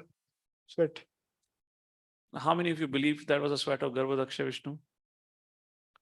Raise your heads. Give me an evidence. Faith should be empirical. You have to give an evidence. What evidence? What evidence can you give that yes, it was a sweat of the Lord and it is possible? Huh? Hey, is that what? Salt water? Garbhodaksha Vishnu? I don't think so. Garbhodak Sagar is not salt water. Prabhupada talks about it in one of the purports in Srimad Bhagavatam. That's the reason I'm asking this question. And I love that point. It's still like, wow, yeah, it makes so much sense. And if we begin to logically think now, we can decode all of this logically. So what Prabhupada said, in the summer season in the north, it is so much hot. The person at times sweats so much, you can even fill up one whole lota of the sweat water. So why can't the Supreme Personality Godhead Garbhodaksha Vishnu produce enough water to fill this universe? Yes or no? I said, yes, this is possible. This is a scientific evidence. Scientific evidence means what? Logical, right? That is what science means. So that's how. Okay, go ahead. You are reading. The cosmic manifestation of the planetary systems, outer space, etc., which are visible to us, is only one half of the complete universe. Before the manifestation takes place and after the entrance of Vishnu within the universe, there is a period of 1000 celestial years. So for 1000 celestial years, at least how I have understood it, what's going on, because both the sides are presented. This, the whole creation right now is within this Hiranmaya or Hiranyagarbha, resting onto this Karana Daksha water or Karana water, they call it. And after that, the next stages happen where this cohesive things are working, elements are getting transformed, whatever happens, that's not mentioned inside what happens 1000 years.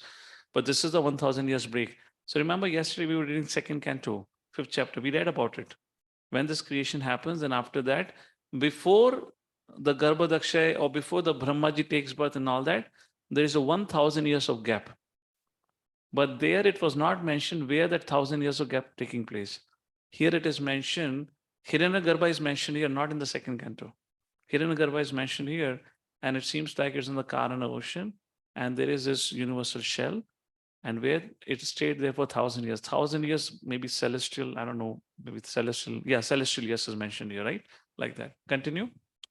All the living entities injected within the womb of Mahatattva are No, divided. no, this is an important line. Yes, please pay attention here. Now, what happens? All the living entities injected within the womb of the Mahatattva are divided in all universes with the incarnation of Garbhodaksha Vishnu. And all of them lie down with the Lord until Brahma is born. So, is it making little sense?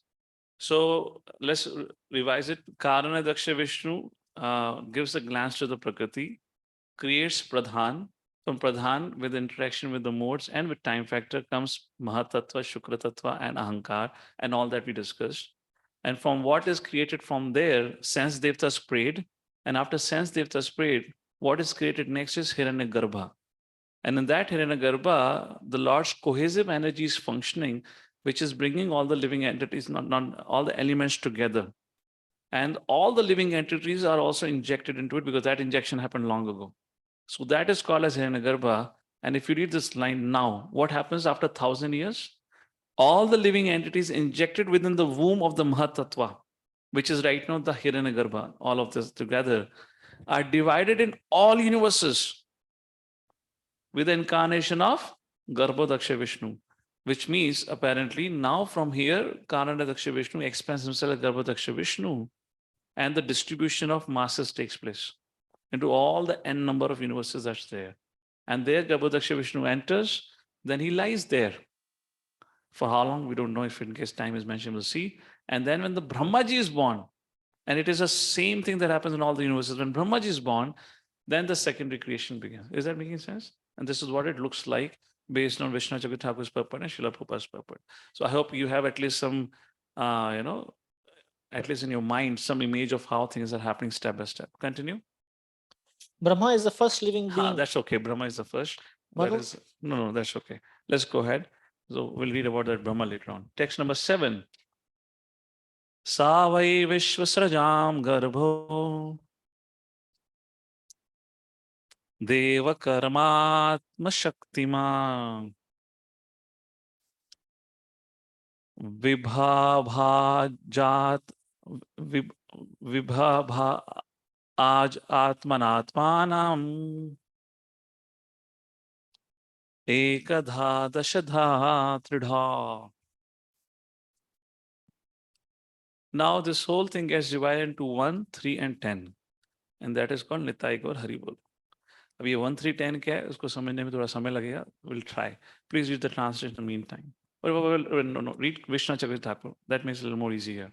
This feat is composed of the elements endowed with Jiva Shakti, Prana Shakti, and Atma Shakti, divided itself up into 1, 10, and 3 parts by its own powers. So this gets divided into 3 things. So this composition is getting classified into 3 things. Jiva, Prana, and Atma. Jiva Shakti is Jivas. Prana Shakti means the 10 kinds of airs, Prana, Apana, Upana, Udana, like that. And there is Atma Shakti, like that. What is those three things? Vishnu Chakravarti Thakur will talk about it in the next verse and purport like that. However, Prabhupada's purport, if you want to take a look at it, ठीक है. Prabhupada actually kind of in his purport talks about what is written in the next verse. We'll go verse by verse right now because purport will confuse here. We'll see first of all how is the sequence happening. Text number 8 now. So that thing has got divided into 1, 3, and 10. All right, this is how the classification have happened. Let's go to text number 8. Esha hi ashesha sattvanam atmamshah paramatmanah adyovataro yatrasau bhutagramo vibhavyate.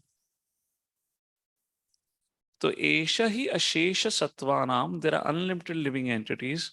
Atma amsha paramatmanaha, who are part and parcel of the Supreme Personality. Adi avataro. And now the first incarnation takes place. The first incarnation, which kind of is being discussed here, looks like is still the universal form. The first thing which now the universal form, bhuta gramo vibhavyate. All those grama aggregations takes place. What is that? Please read out this. No, read out Prabhupada translation actually. The gigantic universal form of the Supreme Lord is the first incarnation and plenary portion of the Super Soul. He is the self of an unlimited number of living entities, and in him rests the aggregate creation which thus flourishes. So Lord expands in two ways. One is through plenary expansion, second is separated minute expansion. What are they called in Sanskrit? Anyone knows? Vibhinamsha, Swamsha. Plenary expansions are Swamsha. Vibhin, separated or distinct. Separated minute expansion called Vibhin Amsha, like that is being described here, like that. Fine. Now text number 9, where there's a description of Virat Roop and also the three Shaktis, Jiva Shakti, Atma Shakti, Prana Shakti. Sadhyatma Sadhidevascha Sa Adibhuta iti Tridha Virat Prano Dashvidha Ekada Hridayena Cha. Jiva Shakti is 1, Prana Shakti is 10, Atma Shakti is 3. And that 3 Atma Shakti is Adhyatma, Adibhut, Adidevika. And we can read this over here. In the previous purport, you will find this is the translation. I didn't read it before because I wanted to go in a sequence of the verses. 7th shloka, purport, last few lines. What is these 3 Atma Shakti? Please read out. This consciousness is divided into 3 modes of self-identification according to the proportion of purity.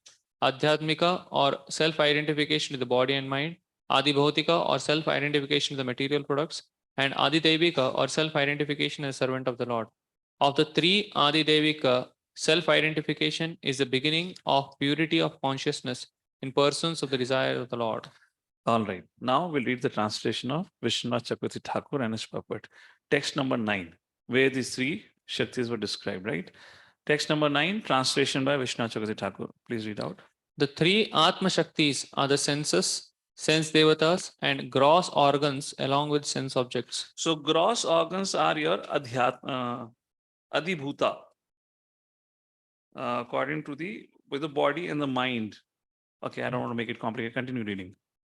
The universal form has 10 prana shaktis and 1 jiva shakti with unbroken consciousness. So this is a description about the universal form, all right, only because right now the universal form has not got its actual form. The limbs and everything has not come. The eyes, because when the eyes and the mouth will come, then devta for that presiding deity and the activity of that limb will also get formed, which is the next section. So what is this Sadhyatma Sadhidaiva means, which is here in the purport? Please read out. Sadhyatmaha means along with the senses. Sadhidaiva means with the sense devatas. Sadhibhuta means with the foundations. So gross organs is Adibhut. Adi Atma means the senses. Adi Daiva means the sense devatas. That's the point. What are the 10 pranas? Please read out. The 10 pranas are prana, apana, samana, udana, vyana, naga, kurma, karkara, devadatta, and dhananjaya. Prana moves forward and is located in the nostrils. Apana moves down and is located in the anus. Samana causes assimilation of food and drink, which are eaten and is located in the middle of the body. Udana rises upwards and is located in the throat. Vyana moves everywhere and is located in the whole body. Naga causes expulsion. Kurma causes eyes to open. Karkara causes hunger. Devadatta causes yawning. Dhananjaya causes nourishment. The one refers to the jiva with unbroken consciousness. Hridayena. So Prabhupada describes this in a very beautiful way. See, all of us at least would know of this. Prabhupada makes this point several places in Bhagavatam and Bhagavad Gita also, that how heart is the source of life, energy. All the energy is produced from the heart. Why from heart? Because the soul resides there. So the whole energy comes from the spirit soul. And that's how the body is active. But how does it happen? Prabhupada talks through the prana. Please read out. We'll not read the whole paragraph, but first few lines. Highlighted portion, Prabhupada. The movements of the body are first generated from the heart, and all the activities of the body are made possible by the senses, powered by the 10 kinds of air within the body. Okay, no, not this one. This is the portion. So 10 kinds of air. Okay, now all these airs are generated from the center of the heart, which is one only. This central energy is superior energy of the Lord, who is seated within the heart, with the soul of the body, who acts under the guidance of the Lord. So that is Paramatma is what is doing that and producing this. That's the point Prabhupada is making. Okay. That's the point largely here. Okay. Now let's go to text number 10. What is the purpose of this Virat Roop? Why Virat Roop form has to take place? Smaran Vishwasarajam Isho. So when the Lord remembered the prayers of the Devatas, that they wanted me to create a facility for them to do service. Vishwasrajam, Isho. Vishwasrajam means those who were given the responsibilities to help in creation. Vigna Pitam Madoksaja. So when they approached and prayed to the Uksaja, what happened? Virajam Matapatsvena. At that time, Virajam, the gigantic universal form, thus considering like this, what he did? Teja Saisa Vivrittaye. Tejasa, by his own energy, he created this universal form so that the creation can take place. Up to now, Devtas are just clueless, the elemental Devtas. After this, the Devtas will have the opportunity to render their service. That's the point here. Please read out Vishnu Chakrithakur's translation purport. The Supreme Lord Bhagavan, remembering the prayers of the personified elements, decided to create the universal form by his Chitta Shakti. What is Chit Shakti? Yogamaya has been created by the internal potency of the Lord.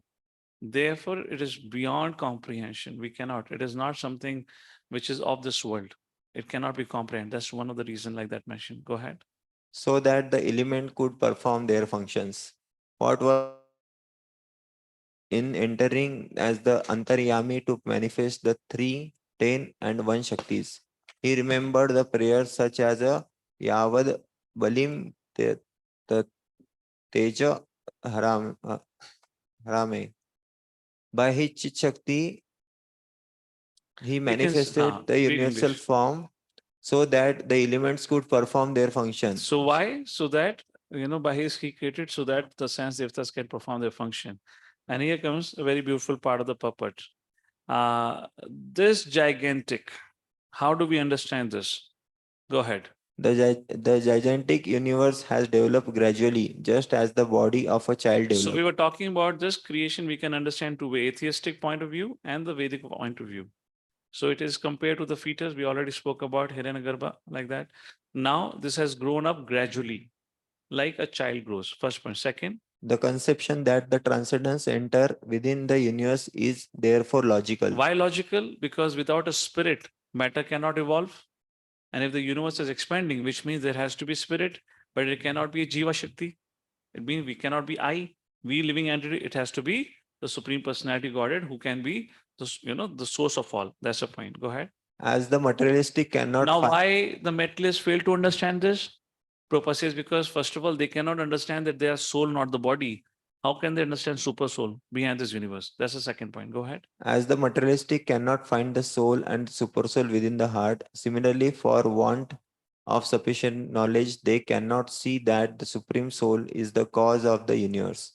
The Lord is therefore described in the Vedic language as a Avan Manasa Gochara, beyond the conception of word and minds. Second point, Prabhupada says we cannot understand this because Lord is called Adhok Saja. And Prabhupada glorifies all PhD holders.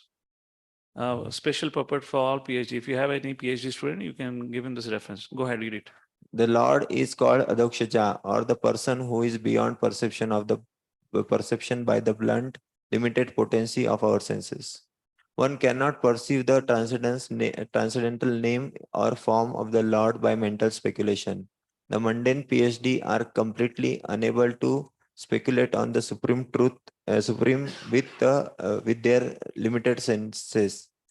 Such attempts by the puffed up PhD PhD are compared to the philosophy. So one definition of PhD we all might have heard is permanent head damage. Now Prabhupada calls PhD as a plow department. Plow department, digging department. They go around and they keep on digging, and they don't find anything ultimately. Read from here the title PhD. The title PhD can also be interpreted as a plow department, a title meant for the tiller in the paddy field. The attempt of the tiller in the paddy field to understand the cosmic manifestation and the cause behind such wonderful work can be compared to the endeavor of the frog in the whale to calculate the measurement of the Pacific Ocean. Hare Krishna. So this ends the description of universal form. And 11th verse onward, there is a manifestation of demigods, which will cover up in another 10-15 minutes because there's not much to discuss. And we'll speak on it, on the later subjects in more detail. So here, I would like to just give you a summary of what we just saw in the first 10 verses. And where are our online devotees here? Share screen. Okay, visible for everyone. Okay, so we have discussed creation. So these are the divisions of this chapter. Now, what we just saw is presented here pictorially. So Lord saw the creative function suspended. Any devotee online can read what you see on the screen now, okay? You can start reading from the first heading.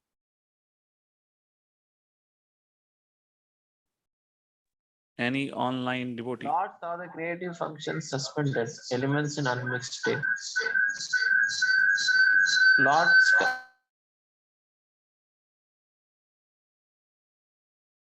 Hare Krishna. Lord's Kali energy of cohesion, entered the 23 elements. All jivas and their dormant karmas got awakened and elements are combined. Virat Rupa Adipurusham came into existence. Elements combined together to form a fetus in which all lokas and karkaras existed. Not karkaras, Virat Rupa characharas. Characharas. Not Virat Rupa karkaras. Chara achara, living and non-living.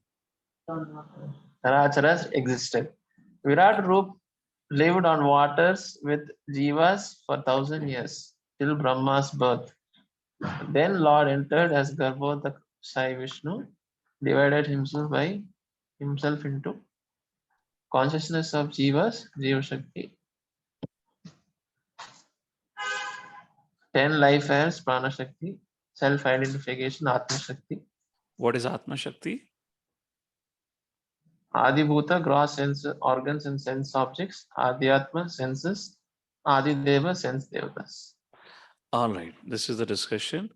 And these are the 10 kinds of life here. Prana, Pana, Samana, Udan, Vyana, Nag, Karkar, Kuruma, Devdat, Dhananjaya. And now we'll move forward to the manifestation of demigods from the universal forms. We have some questions here. Yes, please, Mike.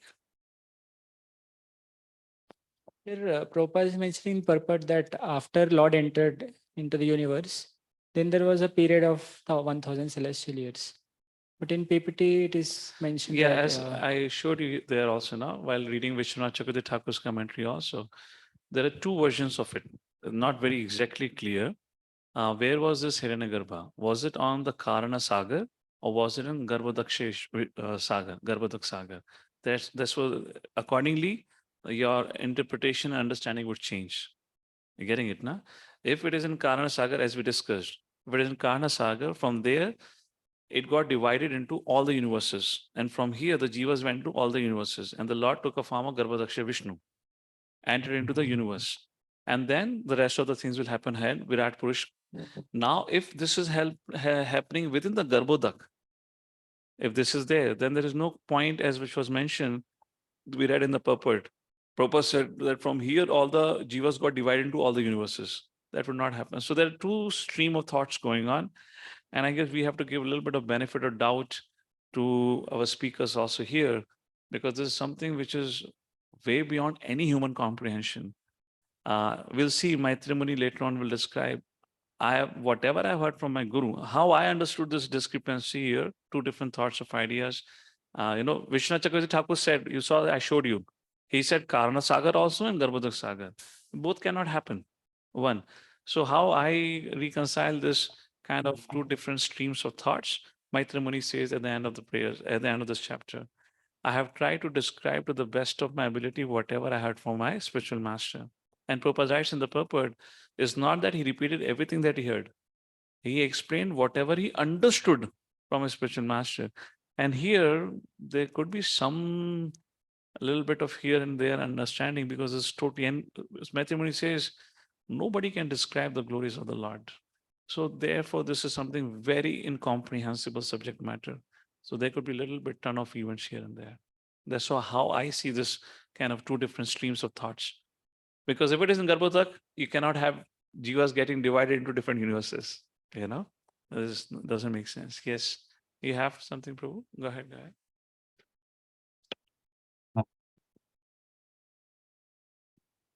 what is the difference between senses and sense organ? Means Adi Atma and Adi Bhuta. Senses and sense organs, Adi Bhuta and Adi Atmika, right? Adi Bhuta is sense, gross senses, and mind and senses. We read about these things now. We had this earth, water, fire, born in the tamasic. And then we had this in the previous chapter, what was that? Just I'll show you that. We'll see that again, the slide. There it is mentioned, right? Here. So what you see, mind and sense, the senses and five tanmatras and elements. So Adhyatma and Adhibhuta. You see in the presentation here? So Adhideva is sense devtas, clear. And here when Adhyatma is mentioned, this is mentioned about your life air actually. 10 kinds of air is mentioned here. This is 5th chapter, right? So this is so this is Adhyatma are the 5 working and 5 knowledge acquiring senses. And Adhibhuta is the 5 gross elements and the 5 sense objects. Earth, water, fire, ether, and the sense objects, sound, touch, form, taste, smell, like that. Like that, that's the difference between the senses and the sense objects, or whatever you want to call it. Because this you translate English into Sanskrit, the Sanskrit into English, it leads to a little bit confusion, loss of information, like that. All right. Hare Krishna. Okay, so let's continue ahead. Now we're going to go to the second part, manifestation of demigods, 11th verse to verse number 26. So what is happening here? I'll just tell you, and then we'll briefly read out through. There's nothing complicated here is happening now. So now in 11th verse, our Hare Krishna, Prabhu. yes. Can you share the screen, Prabhu? Yes. Here is a screen. So let's read the 11th verse, and I'll tell you what's happening in the 12th to 26th verse. 11th verse. Atha tasya vitaptasya गतिधायतनानिह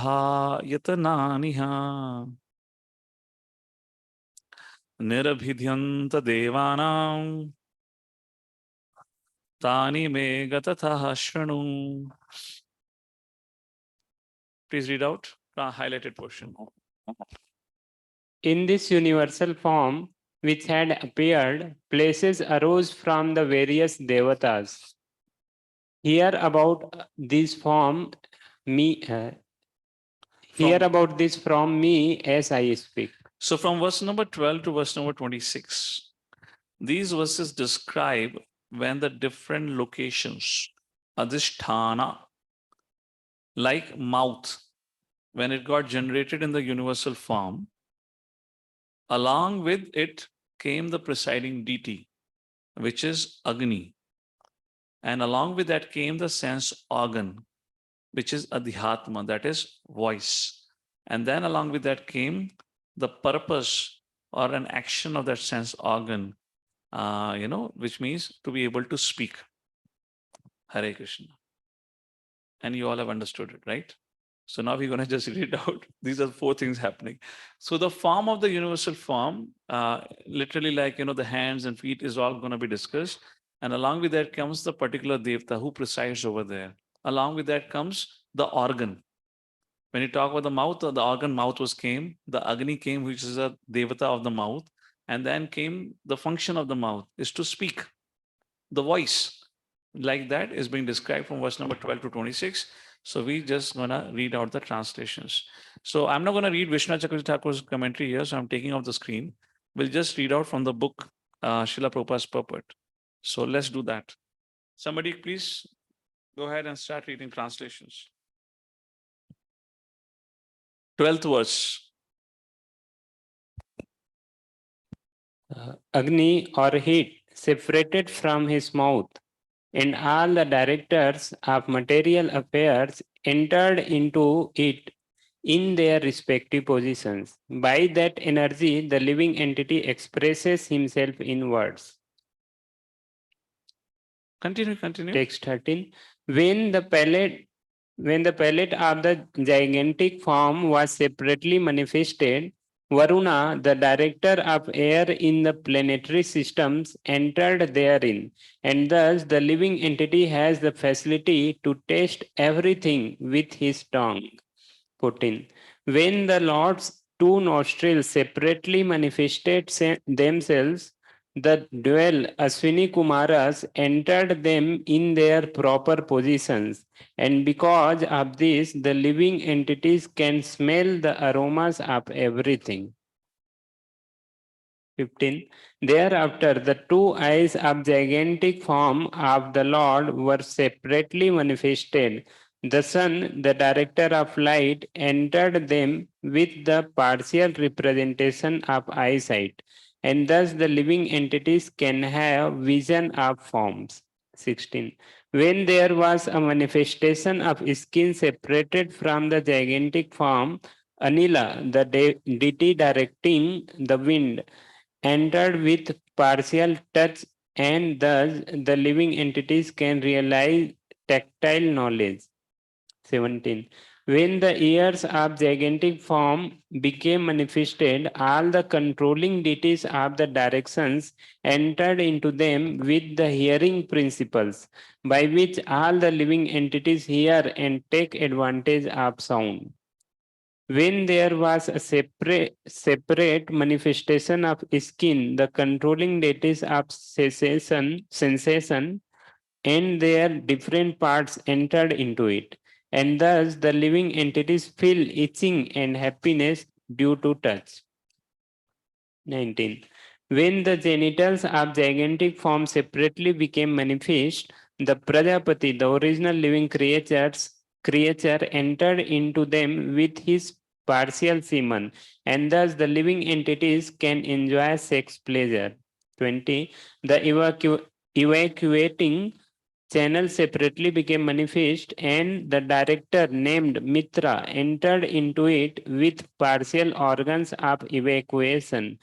Thus, the living entities are able to pass stool and urine. 21st. Thereafter, when the hands of gigantic form separately became manifested, Indra, the ruler of the heavenly planets, entered into them, and thus the living entity is able to transact business for his livelihood. Thereafter, the legs of gigantic form separately became manifest, and the demigod named Vishnu, not the personality of Godhead, entered with partial movement. This helps the living entity move to his destination.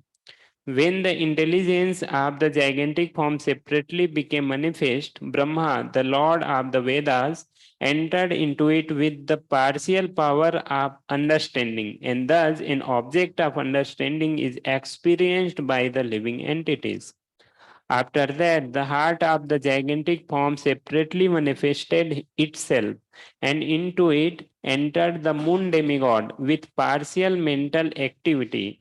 Thus, the living entity can conduct his mental speculations. Thereafter, the materialistic ego of the gigantic form separately manifested itself, and into it entered Rudra, the controller of false ego, with his own partial activities, by which the living entity transacts his objective actions. Thereafter, when his consciousness separately manifested itself, the total energy, Mahatattva, entered with his conscious part. Thus, the living entity is able to conceive specific knowledge. Thereafter, from the head of the gigantic form, the heavenly planets were manifested, and from his legs, the earthly planets, and from his abdomen, the sky separately manifested themselves. Within them, the demigods and others also were manifested in terms of the modes of material nature. Hare Krishna. What we have just read is what you can see on the screen in front of you. This is how the Virat Roop's form came into existence, or this is how now where the creation can actually happen. Things are taking place. And if you see in anything and everything, Lord is involved, directly involved. So I saw some questions being posted on the chat by Vishwa Kirti Prabhu. This batch? Okay. So, what is the difference between the universal form and universal form shown by Lord Krishna to Arjuna? Well, those details are not mentioned. Universal form, Prabhupada writes in one of the purpose, just like universal form was shown or was created here on the desire, on the request of the devatas to help them perform their service. Similarly, Lord Shri Krishna also showed his universal form. For it, Karnamurti Prabhu, right? It was Kala Roop. Like that, whenever Krishna have shown, in other words, the whole universe, like he showed universal form twice to Mother Yashoda, and which was shown within the belly. One when Krishna was just small child in the lap of Mother Yashoda, and he finished drinking the breast milk, and then Krishna yawned. And when Krishna yawned, Mother Yashoda saw the whole universe. That is also called as a universal form. And second time, as you know, of the dust, or the dirt pastime that happened. And third time at Hastinapur to Dhritarashtra and to others. And the fourth time to Arjuna. So, what I understand in general of the universal form is about showing that how the whole universe exists within Krishna is called as universal form loosely in that language. So here it's not known exactly what's the difference. That's not been discussed. Another question is what's the difference between Hiranya Garbha and Virat Rupa? What I understand with this Hiranya Garbha is refers to the golden shell, the universal shell. And then later on the stage, next stage is the creation of the universe, where that whole creation of the universe itself is identified as Virat Rupa. What is happening right now is the creation of the universe. And this has been identified as a Virat Rupa. Many places, Srila Prabhupada imaginary form, in fact. It is imagined like this. So what is happening right now is creation, now which has been imagined in the form of a Virat Rupa. And what happens within it is Garbhodaksha Vishnu enters, and then you have that half of the universe filled with water. That's the difference between Virat Rupa and Hiranyagarbha that I know of. All right. And now we'll start our discussion on what happens next. So text number 28 onwards. Let me just come over there. My shlokas here. Okay. Atyantikena satvena devam deva prapedire dharam raja swabhavena panayo yecha tanano. In essence, this verse talks about those who have predominance of sattva guna, they reside in the celestial, in the heavenly planets. And those who are predominated by mode of passion, that resides on earthly planet. However, the important word to pay attention here is atyantikena, excessive, which means the predominantly. So let's take a look at the translation. Anyone online would like to read the translation written by Srila Prabhupada? The demigods, qualified by the super excellent quality of the mode of goodness, are situated in the heavenly planets, whereas the human beings, because of their nature in the mode of passion, live on the earth in company with their subordinates. So Prabhupada largely emphasizes on the word on this atyantikena. Prabhupada says excessive. Prabhupada says the modes of material nature, we can change our modes. And when a person develops into mode of goodness, then he gets the right to live on the heavenly planets. However, those who are contaminated by modes of passion and ignorance, they either live on the earthly planet or on the lower planetary surface. So this is what the word atyantikena. Please read out this paragraph.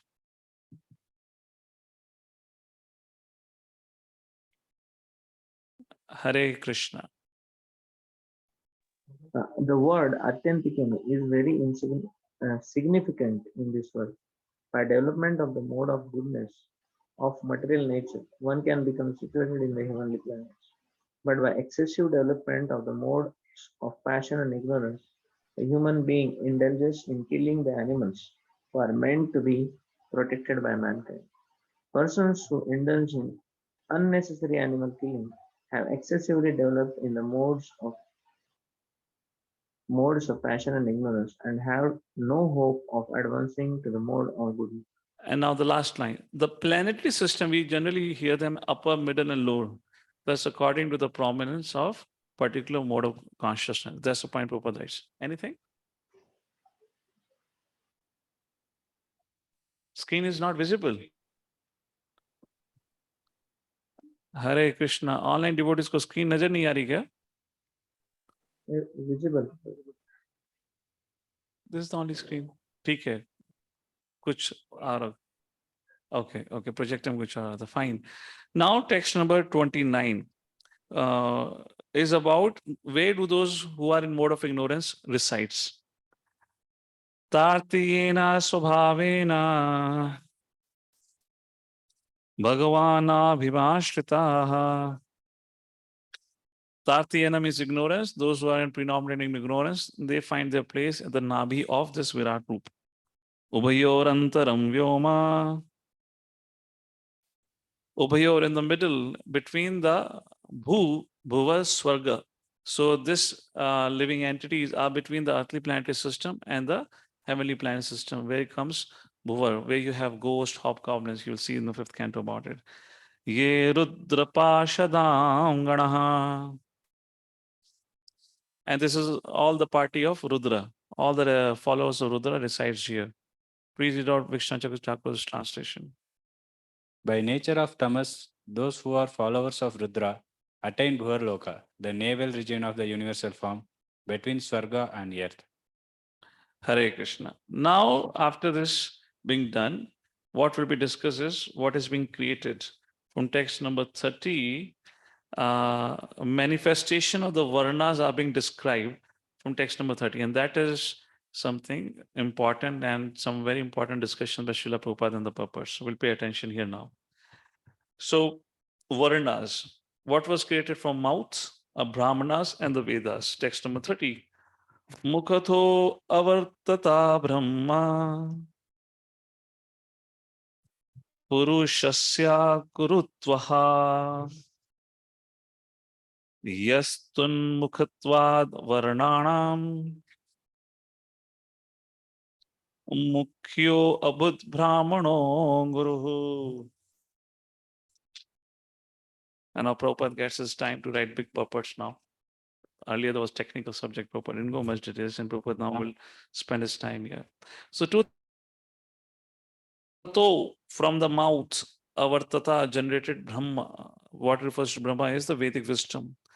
Purushasya Kurudvaha. Kurudvaha refers to the chief of the Kuru dynasty, like that. And what happens next? The chief of the Brahmanas are also, or the Brahmanas are also created. Those Mukhyo Abhut Brahmano Guru. They are recognized as the spiritual teacher or spiritual master. Please read out the translation. Vishnu Chakravarti's translation. O best of the Kurus, from the mouth of the universal form, the Vedas appeared.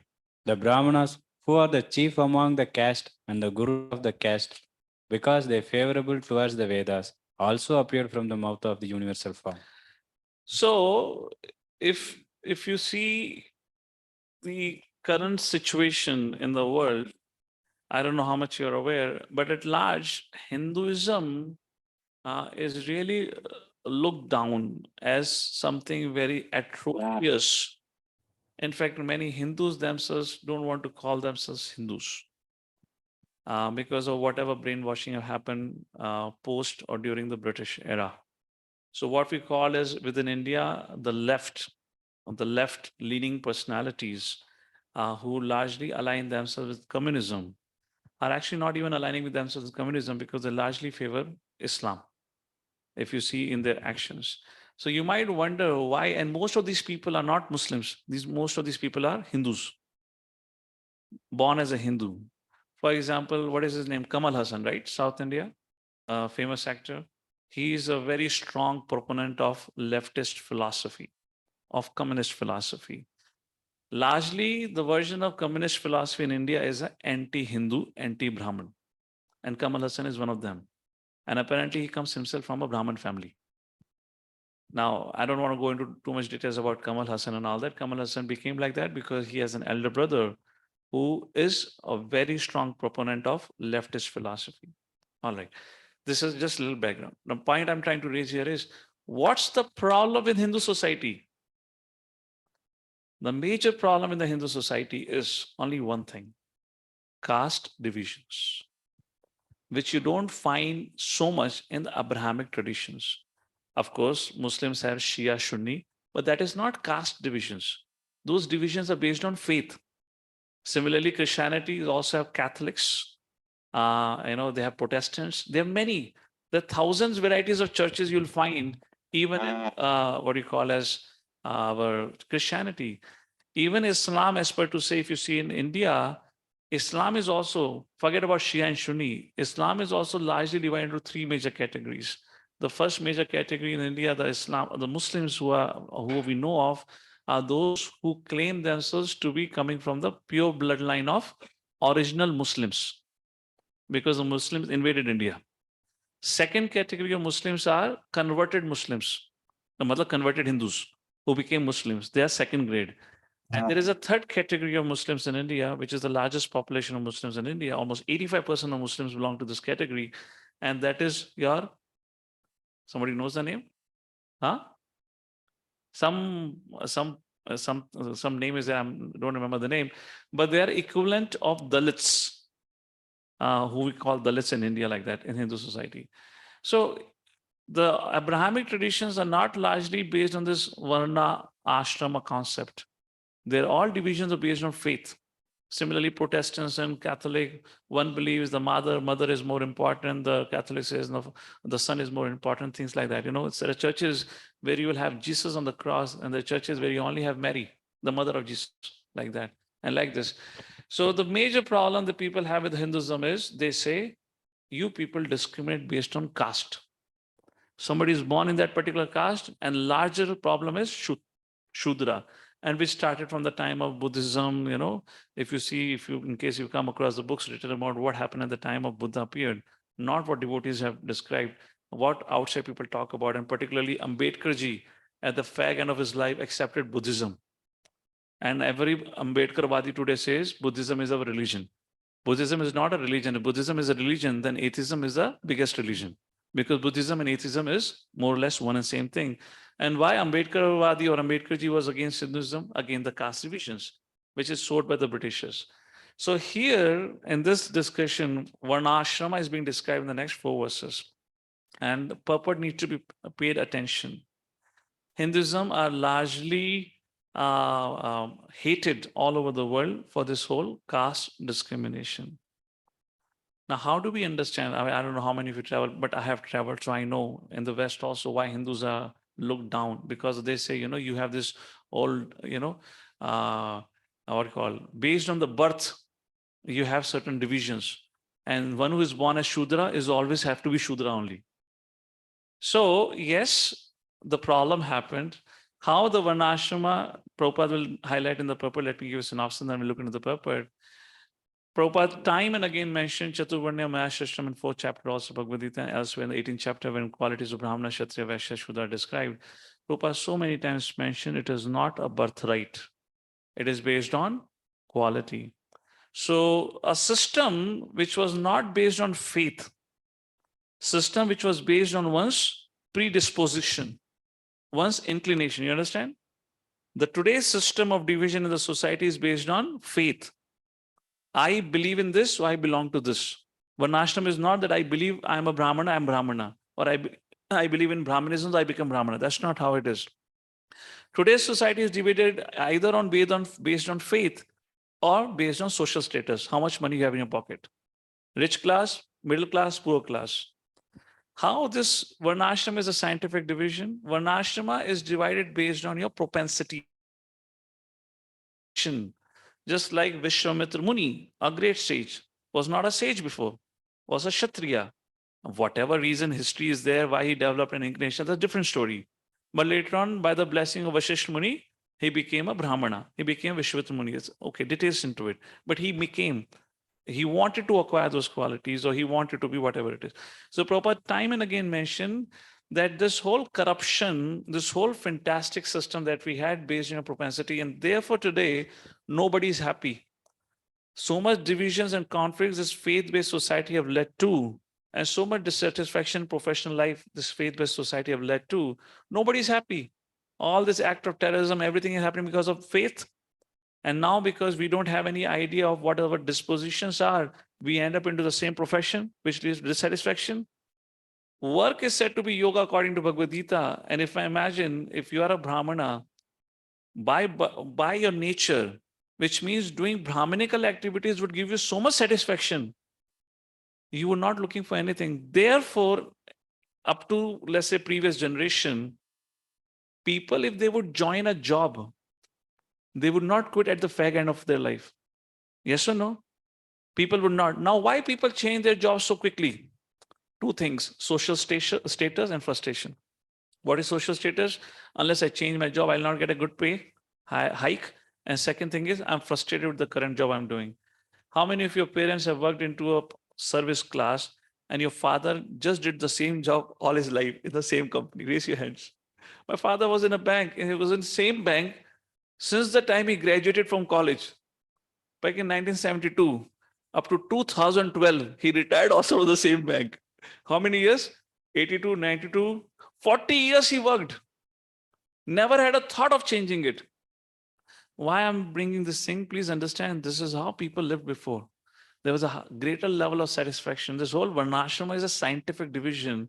It became corrupted the moment we made it birthright. It became corrupted. The basis of Varnashrama is service. The Brahmanas serve Kshatriyas. They guide, they offer their services. Kshatriya serves the 3 Varnas by protecting. Vaishya serves the other 3 Varnas by providing grains. And Shudra serves the other 3 Varnas by rendering physical service. So the basis of Varnashrama is Seva. And when that Seva was changed into lording over or exploiting other Varna, that's how this whole Varnashrama system destroyed. So imagine if somebody has a kidney stone, it doesn't mean you take out the kidney and throw away. The problem with the Varnashram system that we face today is the exploitative mentality, not in the system, which can be compared to the kidney stones and your Varnashrama through the kidney. So if you have to treat the exploitative mentality, which means we have to again emphasize on education, teaching the right thing so that the kidney stone gets addressed, not that you remove the kidney. If you remove the kidney, you'll have a larger problem. So if we try to abolish this Varnashram system, which is the current situation, look what is happening. Everyone is dissatisfied. And earlier, people would not leave their city also. They were there. I remember from my childhood days, from where I grew up, if somebody had a kirane ki dukan, that kirana dukan was opened probably by his grandfather. The grandfather had kirana dukan, same kirana dukan. The father worked in the same shop, and the son worked in the same shop. And the son would expect his son would also continue with that. Everyone was settled. And today there is so much unsettlement, so much moving around, which just have brought the society on its knees in terms of passion ignorance, is because we are trying to abolish Varnashram system. We are trying to destroy the kidney rather than treating the kidney stone. And that is a summum of this whole discussion here. And whatever I said, you'll find it in the purpose. We'll take a look at it here in a short while. So Prabhupada's purport here, who is a Brahmana? Brahmana is not by birth. Let's take a look first of all in terms of the four order. Which purport is this? Yeah, this is the purport. Can anyone see in the first paragraph of the purport, you'll find in the middle, in terms of the four order, here it is. Please read out these lines. In terms of the four orders, therefore, no caste is to be considered degraded because of being situated on a particular part of the body. In our own bodies, we do not show any actual difference in our treatment towards the hand or legs. Each and every part of body is important. Although the mouth is the most important of bodily part, if other Fine. parts. So that's the point. So first of all, there is no question of discrimination. Yes, because when there are varieties, of course there will be something more important than other. But all the four parts, all the parts of the body are important. And the most important is the mouth, which means that when head is cut off, the whole body dies. But if you cut off different limbs of the body, you can still, because you get to eat, you can continue to survive. That's the point Prabhupada mentions. Which means once the Brahmanas are corrupted, everything will be destroyed. And that is what has happened. And that is a history of our downfall. It is said that we Indians gave our nation in a platter to the Britishers. If you ever read, I don't want to go into too much in history now, but if you read the history, there were not more than 50,000 Britishers deployed here in their more than 150 years approximate rule of British on India. How many? 50,000 men ruled the whole country of India for almost what, 150 years odd, or 200 years approximately. From 18th century it fell. So 150 years, 1947. 50,000 लोगों ने करोड़ों की population को राज किया. Of course, they had got an advanced weaponry and we couldn't fight with them with the swords. But the kings just gave the whole kingdom, like, when you go to a restaurant, they serve you on a platter. Like that, we hand it over to them. And it all begins with this corruption of the Brahmanas and all that, and gradually the whole society, because there was no Kshatriya to protect. And once the Maratha kingdom collapsed here in the early, the kingdom was actually ruling up to Afghanistan. They had given a Kashmir they have allotted a Punjabi king to Kashmir. Kashmir was ruled by Sardar then, which was appointed by the Marathas. But most middle, which means this is a central part of India and above, in fact, up to Andhra Pradesh and above, all was ruled by Marathas. Once Aurangzeb fell in around 1710 or 1715, like that. For next 100 years was a golden era again. But I don't know what happened suddenly after 18th century. Suddenly from one Britishers, that ship came in Bay of Bengal. When they established the first company, East Bengal Company, you know of that, right? That part of history. From there, how they spread like a virus. That was the first coronavirus. So fast they spread the whole India. I don't know. Whole India was under Britishers' rule. The South India, North India, East India, West India, you take any part, up to Afghanistan, everything was colonized by Britishers. And not only in India. Australia was a colony for the Europe. Whole of Africa was colony for Europe means different countries. The French colony was there, like Goa was a French, I believe, right? French or Portuguese colony like that. So this 200 years for Britishers was a peak period when they colonized literally the whole world like that. Anyways, so this Brahmanas, when they get corrupted, who is a real Brahmana? Is a natural teacher or spiritual master. Unless one has Vedic knowledge, one cannot become spiritual master. So, what is the difference between a Brahmana and a Guru? The difference between a Brahmana and Guru is one who only has a limited understanding of the Lord in terms of Brahman realization. He can be called as a Brahman, but if he does not have full information of the Supreme Personality of Godhead, he cannot become a Guru. And this is the famous verse from Padma Puran. Satkarma nipino vipro mantra tantra visharadaha. Ai Vaishnavo Guru nosya Vaishnava swapacho Guru. Prakash, even if a learned person, but yet he's not a Vaishnava, he cannot be accepted as a Guru. And then Chaitanya Mahaprabhu, Kiba Vipra, Kiba Nyasi, doesn't matter. What matters is if you know the science of Krishna like that, you are qualified to be a Brahmana. And only a Brahmana who is a pure Vaishnava can become the spiritual master. Now let's come to text number 31. What happens from the arms of this Virat Purush? Bahubhyo avartata shatram Kshatriyastad anuvartaha yo jatastrayate varna purushaha kantakashata. So from the arms of Virat Roop, what happened? Kshatriyas manifested. What is their duty? Yo jatas trayate varnan trayate. They protect the other three varnas. Purushaha kantaka shatat. Now, what is the definition of what Kshatriya? What does Kshatriya means? One who protects from. Shat means to hurt. Riya means to protect. Kshatriya wants to protect from hurt or from harm, like that. And you will find the qualities in 18.41 to 44. Prabhupada talks about it. Protection is therefore meant for both men and animals. Prabhupada writes in the purport. In modern city, the prajas are not protected from the hands of thieves and miscreants. The modern democratic state, which has no Kshatriya, is a government of the Vaishyas and Shudras and not of Brahmanas and Kshatriyas as formerly. So the problem, please read the last line. Oops. Yeah, please read the highlighted portion. The problems of modern human society are due to the lack of qualified Brahmanas and Kshatriyas and the over-influence of the Vaishyas and Shudras by so-called general franchisee. By general franchisee like that. Text number 32. What happened next? Vishah avartanta tasyovuhu lokavratti karir vibuhu Vashyastad udbhavo vartam narnam ya samavartaya.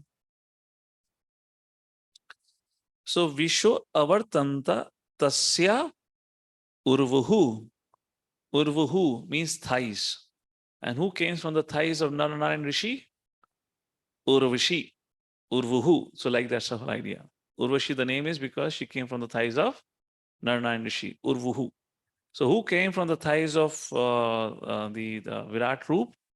Two things. One is Vaishyas and their activity to provide for other three Vaishya, the other three Varnas. What is that? Please read the translation.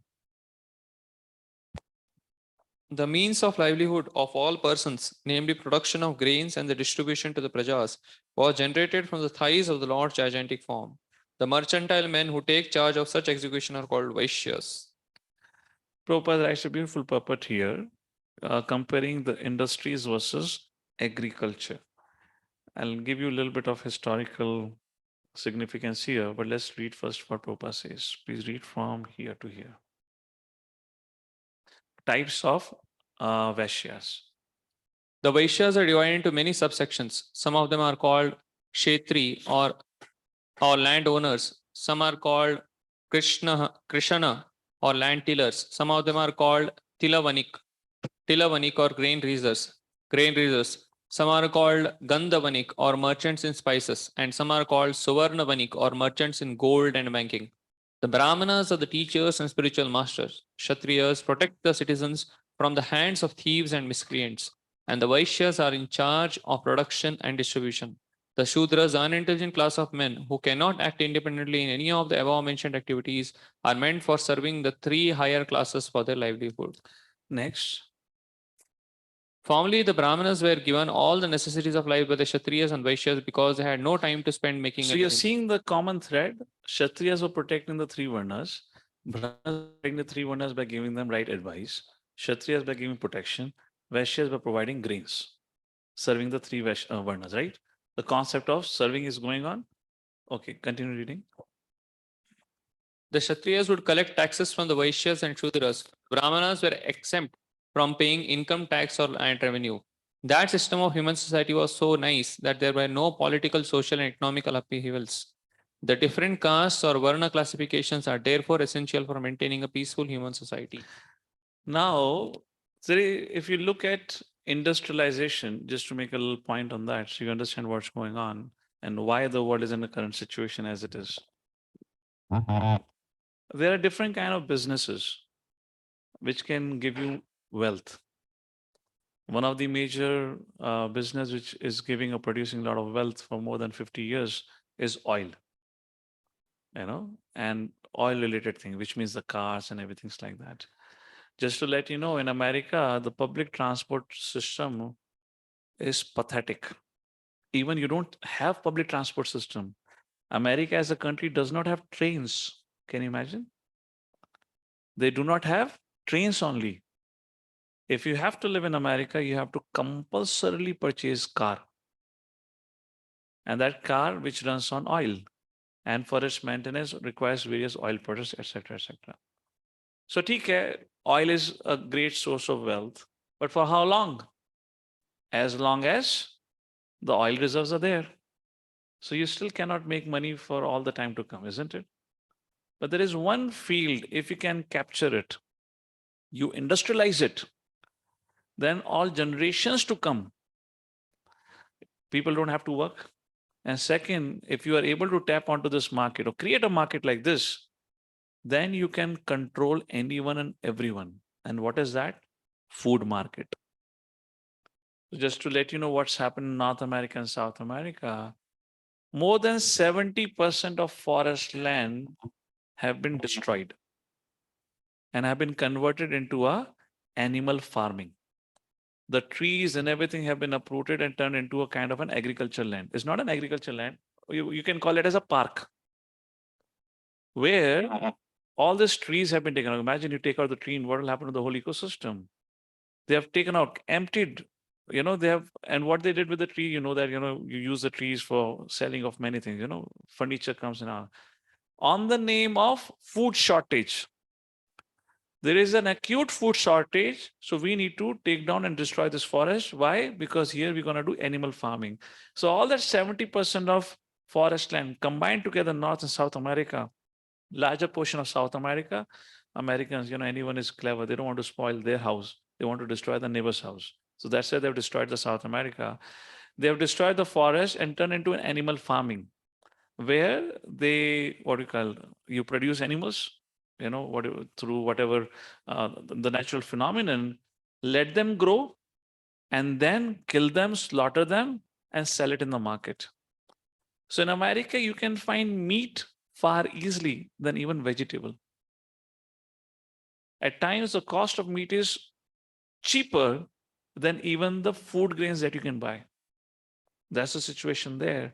And then they came with the GMO, genetically modified seeds and all that. In India, they wanted to do it. Thank God it didn't happen. In Europe, if you're found to sow a seed which has come from the natural process, it's a punishable offense. You'll be put behind the jail. You cannot grow crops unless you purchase seed from the seed bank. And what is a seed bank? Those are genetically modified seeds produced in the labs. So all the food that happens in the Europe largely today, of course, some countries didn't sign into it, have this seed banks, and where the seeds are produced in the labs and the big companies' labs, and only those seeds, they made a law. If you sow a seed of that seed bank, only then your crops could be purchased and sold off, and plus you're allowed to do agriculture. If not, you're put behind the bar. There are many, many things like that that try to capture. You cannot have naturopathy treatment in America. It's a punishable offense. There are many things like that. Of course, there are some alternative medicine they're doing, but it's not. For example, our Jaidev, नहीं, वो क्या नाम है? रथ यात्रा पे जिनका photo होता है, Jayanant Prabhu. I was thinking Jaidev. Jayanant Prabhu. He couldn't get a naturopathy treatment. He had to rush to Mexico that time, because it's banned in America. So this is how the whole industrialization have happened, and I'm just giving you a little bit of idea of how the whole collapse of the society has happened. It is said, according to the World Health Organization, every one man out of the 5 men, or I believe the woman out of the 5 women, either way, whatever statistics, will die, if let's say it's for a woman, will die of a breast cancer, and man will die of a cancer. Like that. So this is the condition today. And this is what the today's society have given while they have attempted to destroy this whole Varnashrama Dharma. And now we come to the next shloka. Let's move forward. Industrialization. Text number 33. Please read the translation. Oh, this is the most important verse of this whole section, actually. Padmayam bhagavato jagge susrusha dharma siddhe tasyam jata pura shudro yad vritya tushate hari. What is the thing? Translation. Now comes Shudra. From where the Shudras came? From the feet. But there is something very important to mention here. Padmayam bhagavato jagne manifested from the lotus feet, from the feet of the Lord. What manifested? Susrusha dharma siddhi. What manifested? The service, dharma siddhi, the service attitude, which is very essential to achieve perfection in life. Tasyam jata pura shudro yad vritya tushyate hari. And what happened? And in that generated shudras, the servitors. And now the last line is a very important line.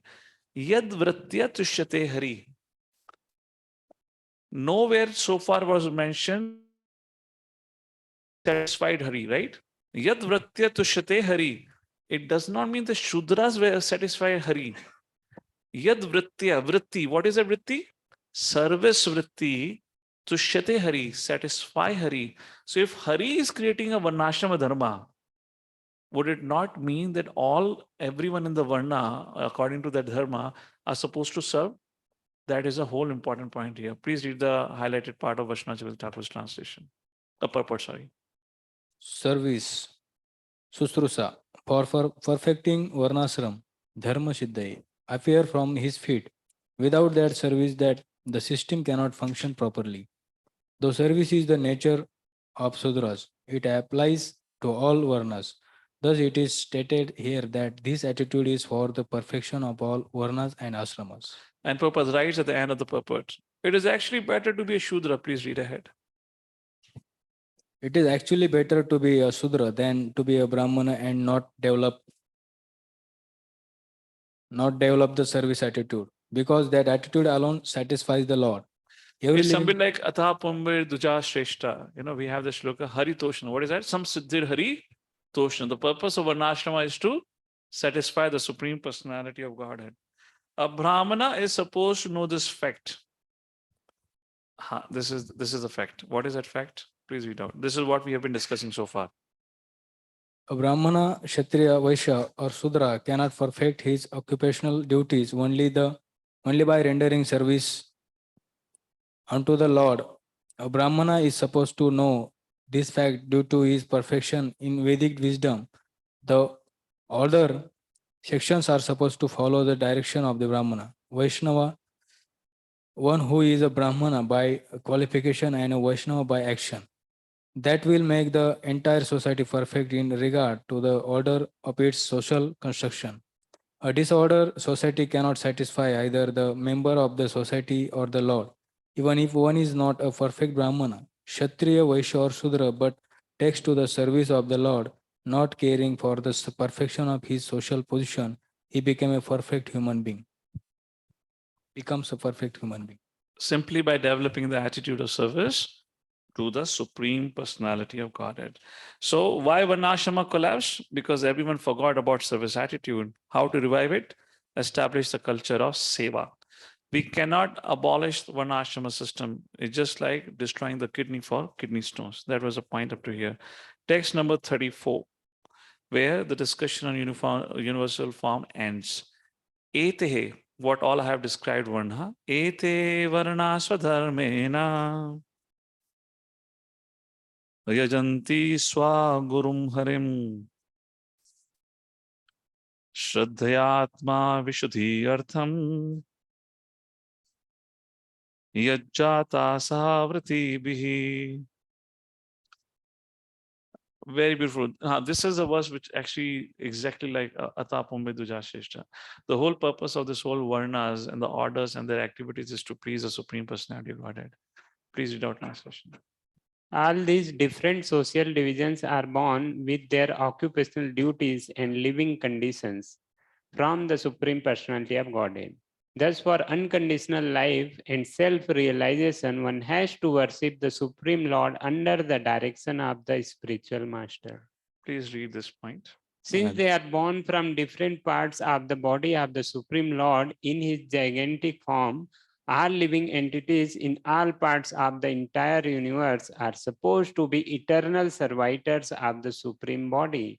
Every part of our body, such as the mouth, hands, thighs, and legs, is meant to render service to the whole. That is their occupational position. That is their constitutional position. The actual position of the conditioned living entity. Please go ahead. The actual position of the conditioned soul is explained in this verse. All the conditioned souls are impure due to contact with the material energy in three modes of nature. Therefore, it is necessary that they purify themselves under the guidance of the bona fide spiritual master, who not only is a Brahmana by qualification, but must also be a Vaishnava. Hare Krishna. And with this ends the discussion on universal form after describing how Varnas came. And now from 35 to 40th, which are on 5 verses, Matrimony, who felt totally unworthy to describe the Lord's ultimate or unlimited glories, expresses his humility. We'll just read out the translation. We'll take in details tomorrow, as time is less. Etashat, or maybe just one verse, we'll take a look at it today. What's happening here? Etashattar bhagavato दैव कर्मात्म रूपिणा कहा श्रद्धयात् उपाकर्तुम् योग माया बलोदयम्. Ete, etat always refers to all these what I have discussed. Shatta refers to our Vidurji. Bhagavato, whatever I have described to you about this universal form, which is made up of Daiva, Karam, Atma, Rupinaha, which is nothing but a form of transcendental work and nature like that. Kaha Shraddhayad Upakartum. Here, Shraddhayad, what has been described interestingly, can aspire. And this form has been created by Yoga Maya Balodaya, manifested by the strength of. So there are two ways of giving a translation to this verse.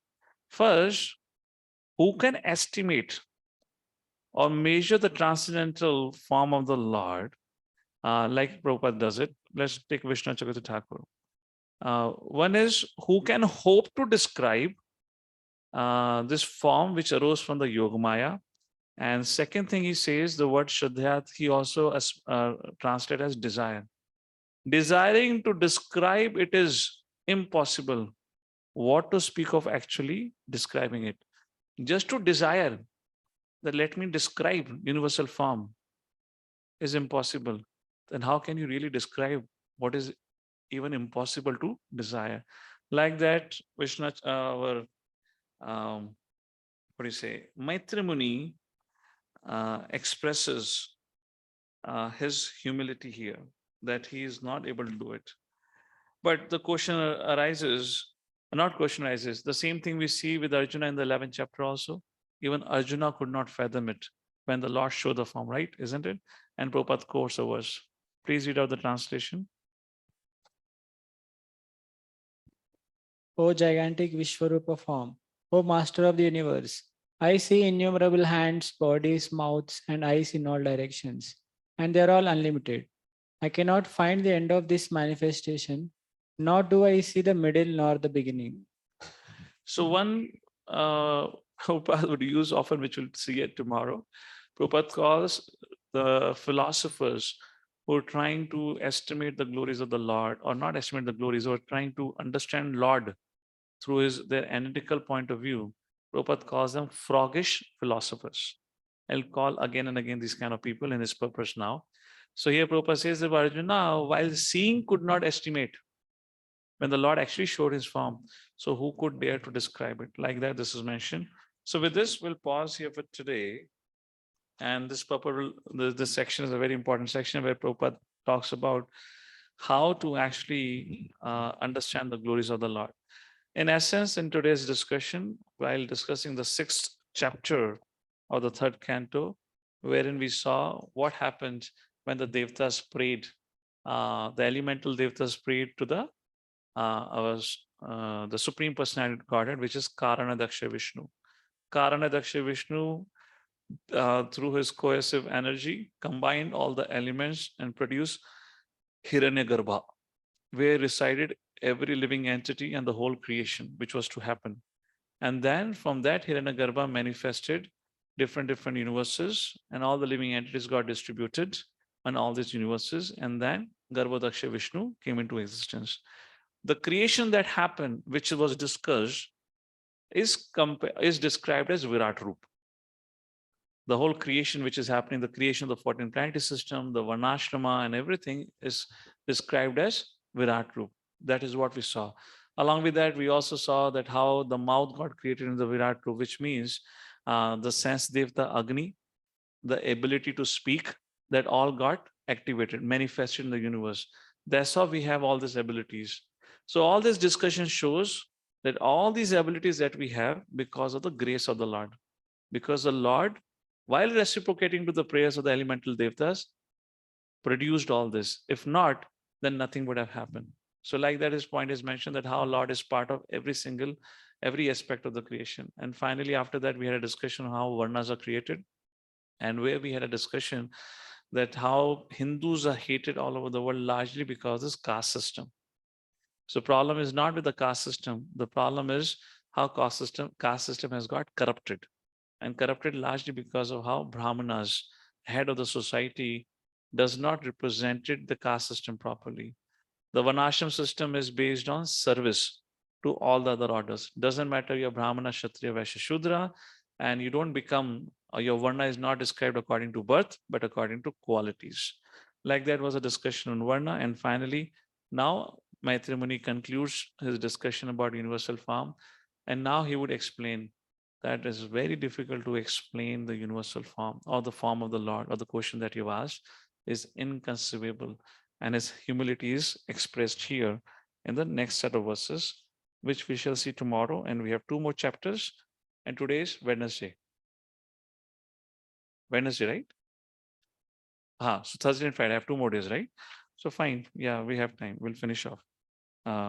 Chapter 8 is small anyways, there are 30 verses. We'll see that. All right. Thank you all for your kind attention. In case there is any comment or any clarification on the discussion, or anyone wants to add something, we can take it, or we conclude for the day today. Hare Krishna.